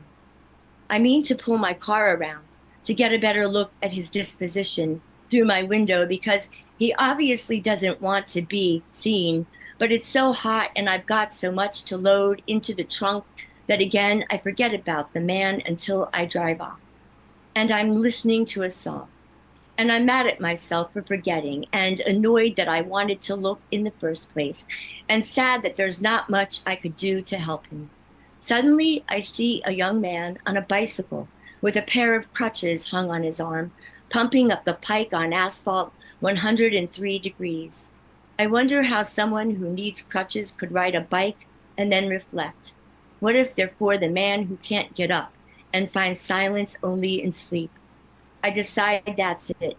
I decide the man on the bike is a better angel than me. Yeah, I love that ending. Yeah, thanks for sharing that, Mary Lisa. And I'm glad, too, that I'm not the only one to make this an explicit lyrics episode. Yeah, she joined you in that. Yeah. So. That is true. Thank you. Thank you. Yeah. Thanks, all right, good to see everybody again. Journey. Great to see you. Glad you had a nice trip, it sounds like. Thank you. Yep. Good night. All right, bye. Yeah, Mary Lisa D diminishes with "There are bags of dirt in the suburbs." Great title too. Yeah. Forgot about that. All right. So a few left. Let's go to Clayton Clark. Hello. Hi. Hey, Clayton. Good to see you. Good to see you both. So I, first of all, I love the Leapy poem by Jaymee. Thought that was wonderful, and so I did a semi-leapy poem, and poor James Tate, I'm always after. So, the title is "My Red Eyes Greet the Day and a Bug." It's probably got a then and a thing in it. We'll see. Title inspired by "We walk out of our red eyes to greet the sun," a line from Crepuscule with Fatima by James Tate. Done with dreams, I checked if I was still within my sell-by date, opened the curtain and found the moon in its fading phase, went out to the backyard where a winged, shot glass-sized thing flapped on the lawn. My phone said the creature was a white-lined sphinx moth. "Hey," I said, "what gives? Here I am, full of blood and ideas. What's the meaning of you in a tailspin on your back? Do you ever fear the way I do for the slow, worrisome shift of our Earth's axis? Should I flip you over, interfere with nature's plan, or was it your will that put you in this position? Question: who acts like a hummingbird, flips around at both twilights, and seems as mystified by everything as I am? Yes, you. You may think my hat's on too tight, but nothing, no thing, no matter how this world spins, tricks and jerks around, is going to make me turn my back on this life." Yeah, really great moves and turns in that poem. Yeah, My red eyes greet the day and a bug. I love the title too. Yeah. Yeah. Thanks so much for sharing that. Yeah, thanks so much, Clayton. A great night, you guys. Great and to see you. Yeah. All right. Bye. Bye. Yeah, it was Clayton Clark with My Red Eyes, Greet the Day, and a Bug. And a great handling of being inspired by a title and giving the author credit. Yeah, I that's feel a like good some point, people too. pause and they don't want to do that because they're like, oh, I'm really inspired, but Clayton handled that wonderfully. Yeah, that's a good point. All right, and now let's go to Chelsea McGlynn. Hi, guys. Hi. Hey, Chelsea, good to see you. Good to see you, too. So I want to say that I need to write a poem in defense of cicadas. Oh. See, I can get on board with that. I know I heard the explanation, but I think it's a fine word. It's an interesting creature. I mean, it sounds nice. And It if you've doesn't never sound met too... them before, they're the least poetic creature you could ever meet. So I feel like anytime I put a cicada in a poem, it's doing like bug eyes and buzzing and like... it's just a weird, bizarre bug, and when I put it in poems, it's because I want a weird, bizarre feeling in it, not a poetic, happy feeling. So I think people who hate cicada, like in the poem, might have never really met cicadas before. Yeah. They're imagining happy little crickets making noises instead of like frantic buzzing and like crazy. They're missing the formal introduction. Dear sir, this is your cicada. I just want to write about cicadas because I love that word and those bugs. My least favorite word is fetus. Oh, that's a good one. Yeah, the way you have to make your mouth. It's Everything like, about yeah. Mm-hmm. Word to say and hear. Yeah. Embryo is a much better word. Yes. So here's my poem. It's The Poet as Fetus. Do you know what it's like to be unstuck to your own skin, to feel yourself writhing underneath flesh, slipping like a tapeworm through all the crevices inside, looking for a place to build a home? I always wished I could point, maybe to the notch between the hip socket and femur, or to the webbing between pointer and thumb, and say, here I am, this is where you can find me. They never told me that as the body grew, I would forever stay the same size, smaller than a mustard seed. What would it take to feel whole? This isn't a birth metaphor, or at least it's not birth I'm interested in, but learning how to inflate, to press the edges of myself against the underside of the skin, to lick the salt sweat off these lips, to look out of the eyes given me without letting the touch of the wind shrink me back into the dark belly of this beast. Oh, very nice. Yeah, that was poet as fetus, and definitely great use of the prompt. You really captured the way I feel about that word too. Yeah. I wanted you to feel Yeah, definitely. Yeah. Yeah, these are great poems today. Yeah, they really are. Everybody rose to this challenge. That's the thing, though. I just want to make them harder and harder because everybody's poems gets better and better. They do. Yeah, it's a great crew. Yeah, thanks for being part of it, Chelsea. Thanks. Yeah, Chelsea McGlynn with The Poet as Fetus. Yeah. Next, we have Jared Campbell. Hello. Hi, Jared. Hey, Jared. Yeah, great to see you. Good to see you. Yep. So I couldn't make a decision. Either in poetry or in life, I don't have a least favorite word, but my wife sure does. So I deferred to her on this one. Yeah. So I've got maybe. Yeah. That is an annoying word in certain contexts. Yeah. A 50-50 chance of rain. What kind of forecast is that? If it's not going to rain, let's go outside. If it's going to rain, let's not go outside. It's maybe going to rain. What are we going to do? We can't 50% go outside. Go or don't go. There's no maybe. On Thursday, I asked my husband, "You want to go to the zoo on Sunday?" His eyes go wide as if he's met a bear on the trail while hiking, and he has to decide to flee or stand his ground. The wheels are turning. He's got an answer. Maybe. Go or don't go. There's no maybe. Should we have tacos? Maybe. Should we go to the museum? Maybe. Should we go to Alex's wedding? Maybe. Should we buy a house? Maybe. Should we move to California? Maybe. What kind of husband is that? Life goes. There's no maybe. That's great. And I'm really wondering if your wife likes that poem, Jared. Maybe. I haven't read it to her yet. Well, I'm really curious. You have to report back next week. Also, I hope the zoo trip happened, as an aside. I'll give you an update. Yeah. We didn't go to the zoo. Okay. Thanks, Jared. So much fun. Thanks, Jared. Yep, Thanks, take care. bye. Yeah, it was Jared Campbell, maybe. I'm like scared the next time you ask me something, I say maybe. You're like, nope. Okay, and next let's go to Nancy Sabanek. I was 100% sure I was going to get called on. Yeah, we got you. You're quick on the draw, too. Little disclaimer, I did not collaborate with you on this poem. Right.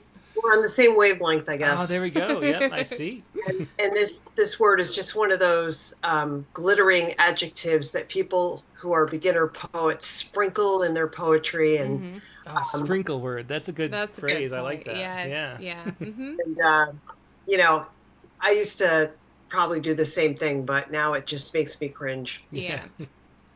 Azure. On the theme of blue, I'll write of twilight, whose indigo turns its back on a sunken star and bleeds for love of black, and the clamor of roosting rooks, ornaments of night.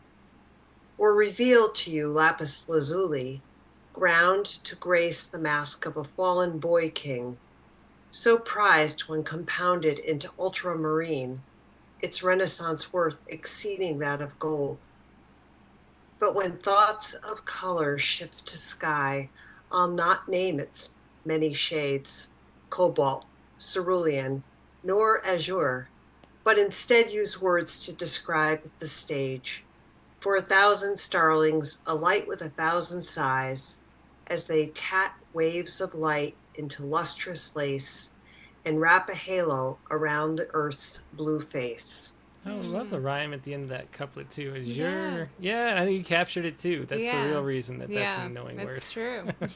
Yeah, well, thanks so much for sharing that, Nancy. Thank you. Yeah, thank you. Yeah, thanks. Oh. Yep, that was Nancy Sabanek with Azure. And as Nancy implied, she was the last on the Zoom. But let's jump to Ted Bernal Guevara's poem. Let's see. I'm curious what everybody's least favorite word is. But yeah, Ted starts out for this with this right here. Just a photo of a tree swing, a birch tree with sort of a handmade, tree swing hanging off the bough. And the word that he chose is enema. Well, I do not immediately see the connection. Neither do Which I. is part of what makes seeing Ted's poem so much fun. All right, so enema. You're my enemy if you don't, and my drifter if you do. Pack your bags while I find a purgative mind, because dire I am to be antisocial. So the river is full of cut birches. I cannot be reversed in time. White and black wedges used to swing such a wondrous sight. Now they're just logs trafficked into might. My worst word of all time, I cannot float out of my head, yet here you are, perplexed still by rhyme. You're my lover unplugged, loyalty is forever an eczema. The soul is the only item unclogged. Cleanse me, cleanse you, my enemy, my enema.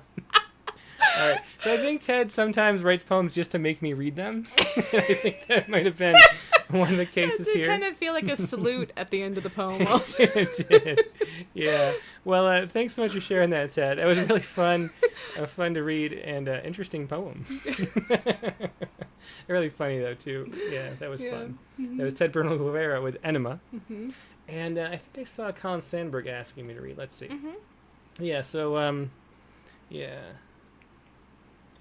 that's not free. Yeah, he was here definitely. So I'm not. This isn't strange. Palut. He said it's from the internal rhyme prompt. Maybe we should say too. Oh, right? I from missed a few that. months ago. Oh, this is my poem from the internal rhyme prompt from a few months ago. I've been tinkering with it and finally somewhat satisfied. Great. Can't wait to watch the Chris Anderson interview later. Good luck with your reading and thanks so much for all you do. Okay, so here, let's is Palut, out of the mouth of babes. Sorry, there we go. Palut, out of the mouth of babes. Psalm 8:2. Look how the tip of your tongue pokes and strokes the air, and leaves spokes for your friends to climb the glistening cliffs of hope. Look how the babe coos, or how sports fans ooh and ah, or the sharp hoots of Maori men as they slap their tattooed thighs taut with crouching. See how their sounds and image confluence and shoot awesome archaics into your arteries, how they blur the bright neurons of your amygdala. Come stir with me, with your nimble tongue, and nibble the consonants that ripple the invisible fabric where wind abides, a breakage flies. Through the storm-snapped wood, let them be like the rubber or leather soles that slap wood and concrete, or like the dribble of rain or tin and brick, or the tap-tap of puddle and pool, of the highway's wet rushings of tires and humming of engines. Be opened in bask, O blood-red cathedra. Show that dark chandelier which hangs over the shiny floor with a ghastly flora of the T-rubs and jack of chin fleck. Note the slicings from your tongue, how its lung blow hisses in the tight space of your roof ribs, how the sudden jab of that red serpent slug flicks and makes itself a disc, cupping vowels that are spun mid-air and mid-mouth, a reverb of lung through the teeth, which is then terraformed by your cheeks, partaking in this vibration of air which will etch the page that the future may flare. Dare to be like that Genesis voice that cracked light into those darkest depths and baptize them with your starry vapor breath. There's a lot of music in that poem, definitely full of internal rhyme. Yeah, it really is. I still don't know what palut means. Yeah. I have to look that up after the show, but thanks so much for sharing that. And once again, that was Colin Sandberg with palut. Yeah, I'm curious about that. And then we had one more. Yeah, so, well, let's see. Annie Blanchard has this. She said she was going to join, but couldn't, so we'll leave it in case she can join next week. That's what we'll do. All right, so that is going to wrap up the show for today. Let's do the Sciku. Yay. Right? Did I get the right things in order? I think so. Okay. So, the Sciku for this week is based on this story for my own alma mater, the University of Rochester. And let me put this on the screen. It's right here. It's so hard to get them on the screen. You're doing great. Okay, come on. Squeeze on there. Okay. Cleaning up the aging brain. Okay. There we go. And so what they did in this study is they found a way. So there's this way that through the sort of like the limbic system, but it's the glimbic system. The brain like flushes out these extra, because the neurons are always like firing and it's like complicated, and there's a lot of like waste proteins that it makes. There's this whole system of flushing that down your like spine to get rid of it. Actually, it's like a trash collector, you know. And there's little pumps that go through, and they just kind of squeeze. They're little tiny pumps that are always squeezing. And they found that as you age, that the squeezing is like less rapid, you know. So there's like less pumping out of this like junk, you know, that your brain makes by working. And so anyway, long story short, with some mice, they started using the drug that induces contractions during labor. Oh wow! You know, to make that Pitocin. Yeah, I know that one. Nice. Yeah, and so they give the mice this in the brain area, and it helps them flush out the stuff, and then they have good results as far as like their memory goes. Oh wow! And so it's a potential Alzheimer cure for my own University of Rochester. So, and I think that's the article, because my mom was like, "You should do the Sciku about this article from the U of R," and I couldn't remember what she said, so I Googled. You know, some science news from the U of R. I think this might have been the article. It seems like a big story. So yeah, that's nice. Yeah. Aww. Yeah. So you know, it's good work at U of R. A really great science program. I was very happy with it. And so this is the Sciku, right here. Oh, over here. Cobwebs in some corner of the mind, childhood. Yeah, cobwebs in some corner of the mind, childhood. There's the Sciku for this week, and that, my friend, is the show for this week. So, next week's prompt on the Rattlecast is going to be this. Do you want to read it, Katie Dozier? I would like to read it. To be fair, I called it out to you while you were on the side of the room and you typed it out. So thank you for doing that and piecing this one. This is a little bit of a mouthful. Okay. But okay. So, use the random feature on Wikipedia twice to find 2 articles. Write a poem about one of the topics and then use the other as a title. And then as a side note, just include the links to the articles in your submission note so that I know you're not just writing about 2 things that happen to have Wikipedia articles, because that's not how I play the prompt game. Got it. But, okay, so my vision on this is that I want to work more for all of us. I want the excuse myself to have the opportunity to work on having that, the difference between the title and the poem. I'm very big on the title of a poem not just being akin to a label on the poem, but for there to be some sort of juxtaposition, ideally, or something between that. So I think it's to take these 2 articles and find the connection between them, essentially writing the poem about one of the articles, the random article on Wikipedia. There's a random article thing. I made sure to do it. I already have mine. I did it.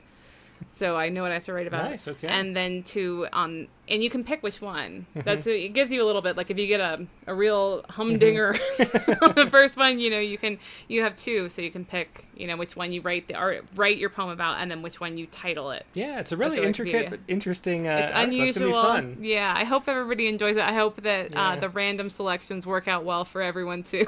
And if you don't enjoy, just remember the other options were to write a homily or write a Yoda voice poem. Oh, right. So this is a much better option than the alternatives. Yeah.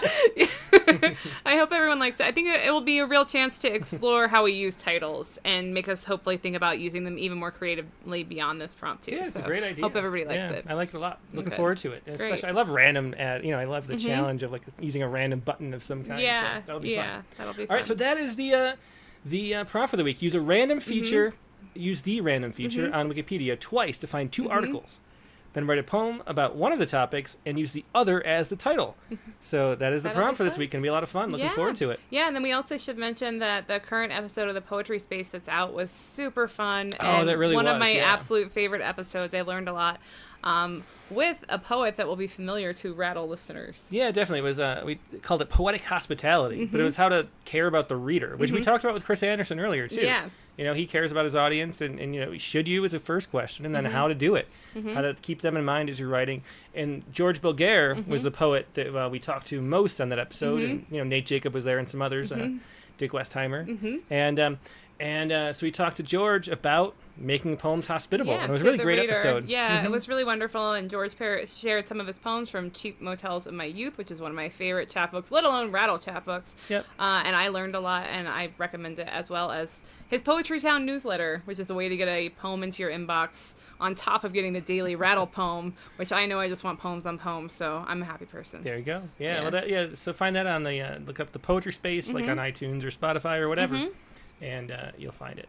All right, so that is the show for this week. Next week's guest in the Rattlecast is going to be Susan Terrace. And Susan Terrace is a veteran of Rattle. She's been in Rattle several times way back in the day, and I got this book in the mail, and I really liked it. So I thought I'd ask her on. It's Green Leaves Unseeing is her new book, and it's going to be fun talking to her. That's Susan Terrace, Rattlecast 259, with your prompt poems using the Wikipedia random article feature. That's next week. Sunday, August 25th, the regular time, 8 p.m. Eastern, 5 p.m. Pacific. Hope to see you then. Hope you have a great week in the meantime, and we'll talk to you later. Good night. Good night.